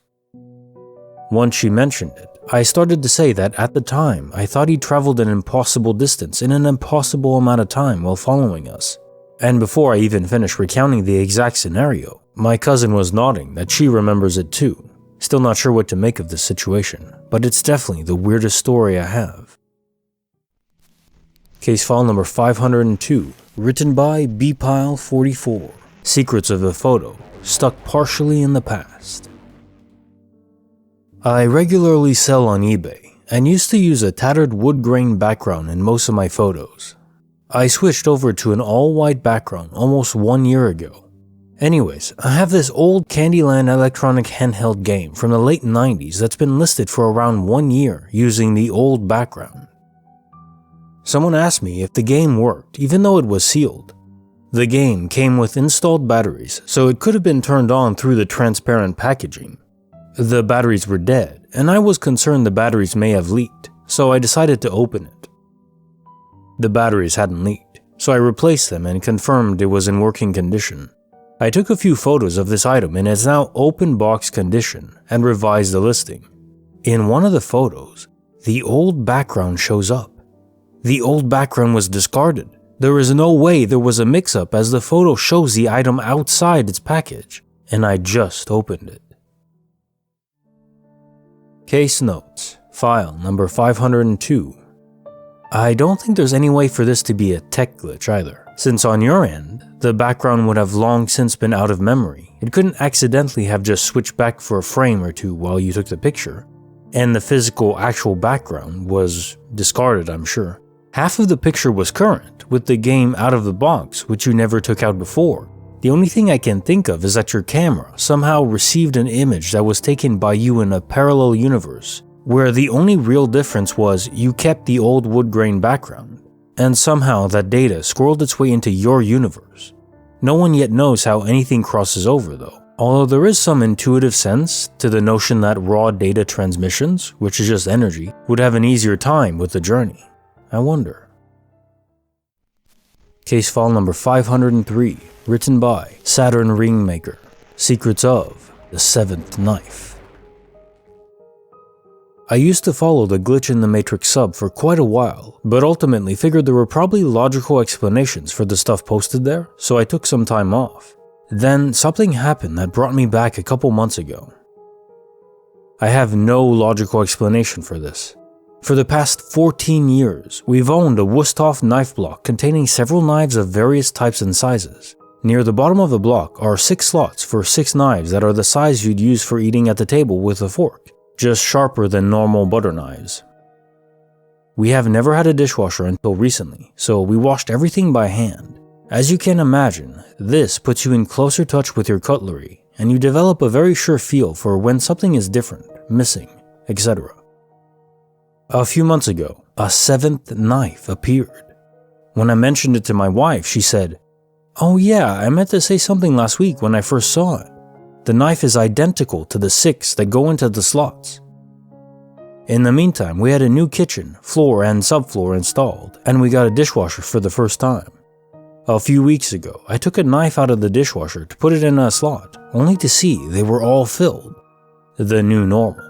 But when I put it into an empty slot farther up the block, I was flabbergasted to see the 7th knife already in there. So now we have 8 knives, all identical, and it is bending my brain. Plus, we rarely had visitors, apart from our kids' friends, and they or their parents would never have done this. Bonus file, written by Potential Active 3843. Secrets of my sister, long since passed, saving my life. This happened on Christmas 2 years ago, and I still can't believe it. For some context, me and my parents have always been familiar with paranormal or strange happenings in our lives, but ever since my sister passed about 7 years ago, it seems to have increased, with the fairly obvious reason as to why. Me and my sister were very close, and every major holiday or celebration I always get little hints, I don't know what to call them, that she's there.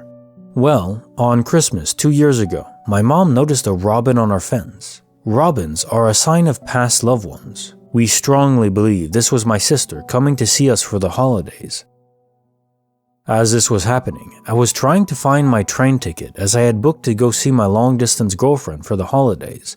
My parents were standing at the door watching the robin, and after I got my train ticket in my hand, I went to look at the robin. I remember this series of events very distinctly. I went to the window to see the robin with my train ticket in my hand. The robin waited until I had seen it before it flew off. Me and my parents conferred and all mutually agreed it was my sister. After a moment of silence, I realized my train ticket was no longer in my hand. I was totally weirded out as both my parents had seen me grab it and come to the window with it in my hand. We all looked for it for a solid 30 minutes, all to no avail. At this point, I already texted my girlfriend to apologize that I wasn't going to be able to make my train because my ticket had randomly disappeared. Well, 30 minutes later, the most cliche thing possible happens and a news report comes in saying that a train had crashed because of a random outburst of snow. And it was my train. If I hadn't lost my train ticket, I would have definitely been on that train and most likely would not be alive. It's definitely one of the craziest things that's ever happened to me, and I don't think it's a coincidence. Creepy file number 4, written by El Chanco 9. Secrets of the woman whose stare still gives me chills. This happened back in 2015. At the time, I was 21. Every morning I would wake up to go for an early run. I had developed a route that was a giant loop. One side of this loop was up in the main street of the small Utah town that I was living in at the time. My twin brother would go running at the same time I did, but he would run the loop in the opposite direction that I did. One morning, I was running down the main street and was passing this apartment building. In front of the building was a cluster of trees. My view of the tree cluster and the building was obscured by a tall hedge, so I couldn't really see them until I was right in front of the building and past the tall hedge. Out of the corner of my eye, I see a woman standing among the trees and staring at me. A chill runs up my back as I keep my eyes forward as I don't want to be rude and look back at her. It feels as if she follows me as I run past. I keep on running and this creepy encounter slips from my mind. I pass my twin about 2 miles later and finish my run. I get home and my twin isn't back yet, which I find strange because he normally beats me back since he is in better shape than I was at that time. He shows up an hour later and tells me what happened to him. Since the direction he was running in does not have a giant hedge to obscure his view, he sees the woman among the trees, only she wasn't standing like I had perceived. She is hanging by her neck. As my twin gets closer to the trees and realizes what he has seen, a man comes running out of one of the apartments, wailing. He picks her up and sets her on the ground and lets out wails of mourning. My twin calls the police and stays to give a report. Although I didn't realize what I had seen out of the corner of my eye that morning until my twin told me, I think back on that and a chill still runs up my back as I remember the stare I saw out of the corner of my eye from a woman who was not alive. Case file number 504, written by Masquerading Muppet, Secrets of the Great White Light. I've seen and felt a number of weird things in various national parks, Bureau of Land Management land, and national forests. I'm actually going to get my Wilderness First Responder certification this March because of some uneasiness last summer in a remote park. But really, only this and my other posts could be described as a glitch in the Matrix. I did a volunteer program after college and we frequently went on nature retreats as a big group. This happened in 2018 at a campground just east of Mount Rainier National Park. It was so remote that no one in our nearly 50-person group had cell phone service. Our only tie to the outside world was a ranger that came to check on us once a day. We weren't allowed to have alcohol or drugs at these retreats, so no, none of us were intoxicated in the slightest. There were a couple cabins throughout the campground, and if you walked through the trees a bit, there was a sizable lake. A few friends and housemates and I wanted to look at the night sky because we knew it would be full of stars. This is Washington State, so all the trees are massive and block out most of the sky. The only place we'd really be able to see the stars would be over the small lake, so we head down to the lake area despite it being pretty cold. There's 2 logs there for us to sit on as well. We settled in, waiting to see some shooting stars. It was a running joke in our house that we needed to see 5 shooting stars when camping or in the woods in order to fall asleep. 4 out of 5 of us in this group all lived together at the same time, so we are all steadily watching the night sky for about 10 to 15 minutes when this happens. It only happened for maybe half a second, but we all saw it. For the shortest amount of time, half the sky went completely white. Just stark white, like a sheet of paper was placed over half the night sky, right down the middle. After a moment, one of us said, "Did everyone see that?" We all confirmed what we saw. If you read my last post, you know of course I was wanting to figure out what it was. I never found a solid explanation. And similarly with my other friends, these friends also told me to stop talking about it whenever I brought it up months or years later. It wasn't scary to me, just again super odd and I don't have an explanation for it. It made no sound and was gone before any of us could comprehend it beyond what I described. It wasn't lightning. I'm from the Great Lakes region, so I know lightning. It wasn't an airplane. No idea. Case notes, file number 504. My first thought was that this could be an atmospheric meteoric burst, where a meteor essentially explodes when it collides with the thicker part of Earth's atmosphere. But I don't think this would entirely light up the sky in pure whiteness. Also, there would absolutely be a sound heard after a delay, if this is what it was, because it's basically a giant explosion in the sky. I don't really have a solution for you on this one, just strange indeed. There have been plenty of reports of the sun blinking out of existence for a second, where everything goes dark for people in a specific area. But entirely white? That I don't know. Maybe the moon's reflected light was somehow amplified? Case file number 505, written by Matua Queen. Secrets of My Glasses, returning 3 years later. About 4 years ago, me and my boyfriend were watching TV, getting ready to go to bed, and I took my glasses off and put them on a computer chair that was next to our bed, along with our phones, just like I did every single night before going to sleep. I woke up in the morning and my glasses weren't in their usual spot. I brushed it off, assuming I must have left them in the bathroom or something, so I got up and started getting ready. An hour later, and still no sign of my glasses, I started panicking. I had at this point checked the entire bedroom, including the bedsheets, under the bed, any crevice they could have fallen into, etc. I checked the bathroom and they weren't in there. I even went out to my car to see if I left them in there for some reason, which I know I didn't because I was watching TV with my boyfriend the night before and I'm freaking blind, so I know for 100% certainty I had them on before bed. And as expected, no glasses in the car. At this point, I'm freaking out because we were supposed to be leaving for a vacation the next morning, and this was my only pair of glasses because the other pair I had was being repaired at the eye doctor. We proceeded to absolutely tear the entire room apart looking for them, like mattress off the bed style, looking for these glasses, and they were literally just gone. Our flight wound up getting pushed back a day due to snow, and on the day that we were supposed to leave, my eye doctor called to tell me my other glasses were ready to be picked up. Weird coincidence that we weren't even supposed to be there that day, but wound up by chance being able to go get my other glasses.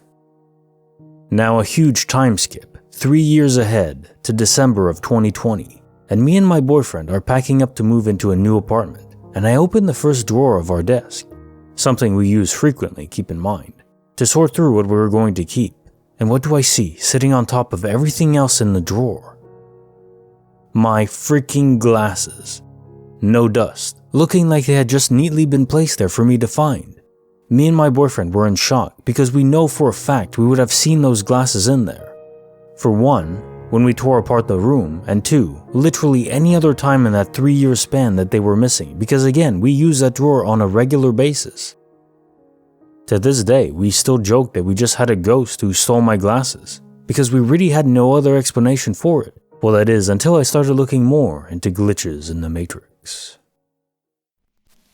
Bonus file, written by Etadnod. Secrets of a woman with reversed feet. As a kid, 11 years old, I was once in the forest looking for lost things. Then I came across a small pond, really small pool, in the forest. A woman was standing in the water. The water was reaching her knees. She was looking in the other direction and I could not see her face. She had white hair and some odd-looking clothes. They looked extremely old-fashioned. She did not turn to me and she did not move at all, but I could see her breathing.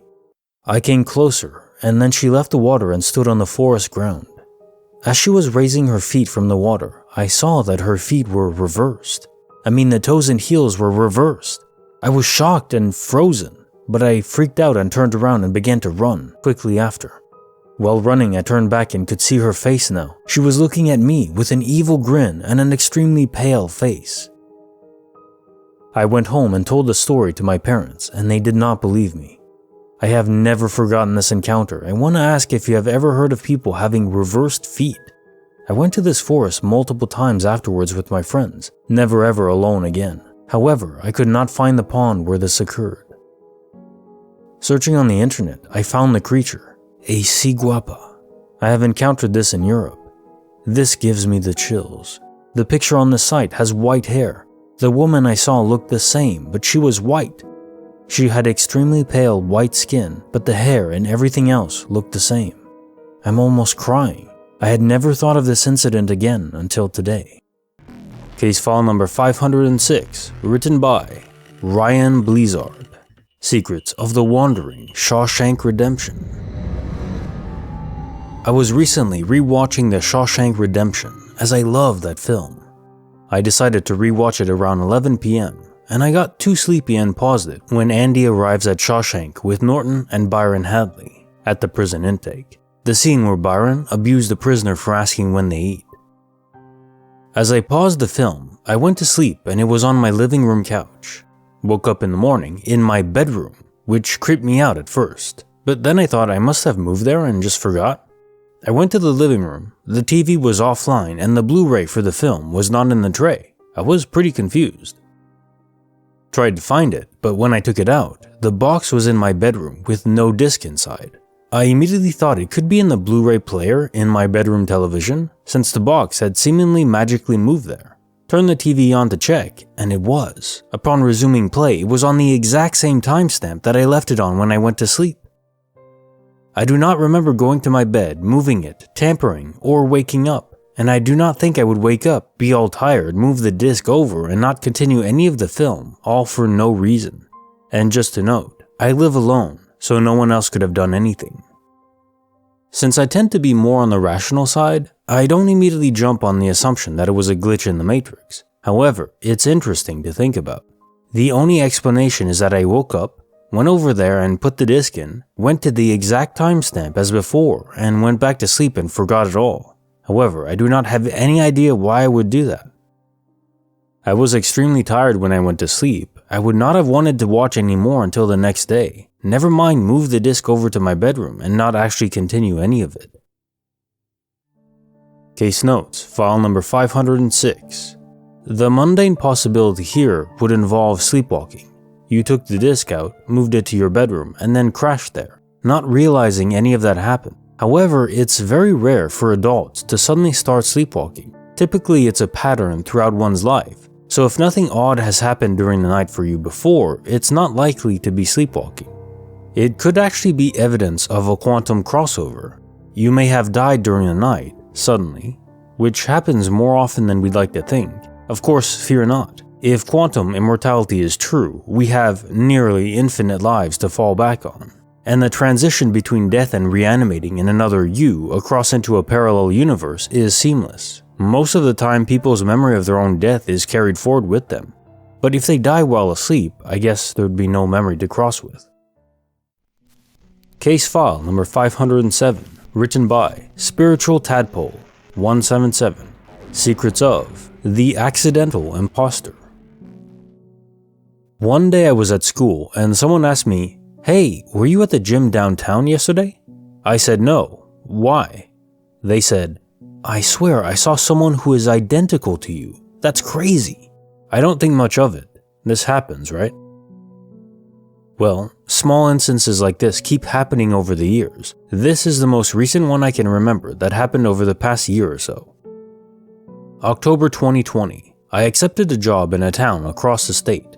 I accepted the job immediately, having been unemployed for 7 months during the pandemic. I moved to the town across the state. I'd never even been there before. During my first week at work, I'm walking down the hallway and I hear, "Hey, you," in a friendly kind of voice. I turn around and this person's smile kind of fades and they ask, "You are name, are you?" I said, "No, I'm not." They said, "That's so weird. I could have sworn it was." A couple weeks later, I notice a different person in a meeting looking at me. After the meeting, they come up and ask me if I'm Name's daughter. I of course say, "No, sorry. I just moved here and I don't know who you're talking about." This happened to me again with yet a different person just last week. I was at work and someone sees me from across the hall and says, "Hey, what are you doing here?" I said, what do you mean?" They walked closer and said, "Oh, I thought you were someone I haven't seen in a long time." A few months ago, I went to a local deli to get a sandwich. I walked up to the counter to order and the girl behind the counter goes, "Hey, do I know you from somewhere?" I say, "I don't think so." Turns out she goes to the local college, but I'm not a student, so we agree we must not know each other. 2 weeks ago, I was at a bar. Went up to the bar and ordered a drink, and the bartender asked me for the last name on the tab, so I told her my last name. Again, this person looks up at me and says, "I think I know you." I asked her first and last name, and it didn't sound familiar to me at all, which also I didn't think my first name sounded familiar, but my last name, which is super unusual, I've never met another person with my last name, had apparently sparked something in her she claimed was familiar. I could tell she felt like she had to know me from somewhere, so she kept asking me about my family. She asked me if my family owned a business, which they do in my hometown, but then she said, "Never mind, I've never visited that town, so maybe I don't know you after all." Just a few days ago, I was at a bar with a mixed group of friends. Suddenly, this random guy comes up and stands next to me and asks me what I'm drinking, how long I've been out, etc. Essentially, making small talk. Me and my friends keep making eye contact with each other, all wondering who the heck this guy is. I stopped him mid-sentence and said, "I'm sorry, but do we know you?" Not trying to be rude or anything, just none of us knew who this guy was. He said, "You don't remember me? Aren't you Name?" I said, "No, sorry, I'm not." He apologized and awkwardly left. Why does this keep happening? You can explain away this happening 2 or 3 or 4 times over a year, maybe, that I just have one of those faces, but this is happening all the time. Why does everywhere I go, someone feel like they know me or approach me thinking I'm someone I'm not? I typically don't think much of it, but it's been happening a lot more frequently and my friends have started to notice too. Bonus file, written by Boo Boo, 2022. Secrets of the Steel-Toed Boots Haunting. Shortly before becoming pregnant with my second child in 2008, we moved into a 100-year-old mansion that had been renovated into separate apartments. I had never had any sort of paranormal experience before living here, so most of what I've experienced I brushed off or made excuses for, but some things were really hard to ignore. I would frequently see shadows or movements out of the corner of my eye, hear whispers that very distinctly sounded like they were coming from inside my apartment, and would often have lights turn on and off by themselves. One night in the middle of summer, I was about 7 months pregnant at the time. I was struggling to get comfortable in bed, but finally settled on my back with my hands above my head. No sooner had I started to relax that I felt a cold hand on my stomach. It took me a moment to realize that the hand was coming from the wrong direction. It was as if someone standing beside my bed had their hand on my stomach. I immediately sat up and looked around, but no one was there other than my ex who was facing the opposite direction. I told him what happened and he told me it was probably the baby kicking and I was mistaken. What I felt was definitely not that. Shortly after this, I started to see a yellow flowing dress with small flowers. I don't really know how to explain it. It was like I constantly would see the tail end of someone walking into a room or down the hall. I never got to see the whole person, just the back of the flowing dress. I didn't feel scared, but instead, peaceful. After the birth of my second child, we moved into a bigger apartment across the hall in the same house. I immediately noticed the atmosphere felt different, like the air felt almost heavy. The second night there, I could hear voices on the baby monitor. Thinking maybe I was picking up voices from the apartment above ours, and being the nosy person I am, I laid there with my eyes closed and the monitor pressed to my ear, listening hard, trying to pick up what was being said. Suddenly, I could hear a door in my son's room slowly creak open on the monitor. I stopped breathing, trying to listen closely, thinking I was going to hear my son's tiny voice or small footsteps. Instead, it sounded like someone heavy with steel-toed boots was running down my hallway, into my room, and then they launched themselves onto the bottom of our bed. The whole bed shook. I felt paralyzed. My ex started screaming, thinking we had an intruder, but no one was there. We tried to rationalize what had happened. Maybe a spring got caught in the mattress during the move and happened to release at that exact moment, and maybe the footsteps I heard were actually from upstairs. All I know is that from then on, I was absolutely terrified to stay in the apartment without lots of lights on at night. There was also a weird room/storage area attached to my son's room that gave me the absolute creeps, and I could never get the door to stay closed. I put a hook and eye lock at the top of the door, and almost every day I would go in and the lock would be off and the door would be open. We never used that room and my son was only 3 at the time. Finding the door open always gave me anxiety, like that feeling you get right before something bad happens. Which is such a weird thing to say about a random empty room, but it's true. Not 1 second from the time I moved into that apartment until I moved out a few months later did I ever feel comfortable. I always felt like I was being watched. After moving out, I met multiple people that lived in that house, and every single one talked about all the weird, unexplainable things that happened while they lived there. This is the only place that I have ever lived that I've had weird, creepy, and/or unexplainable experiences.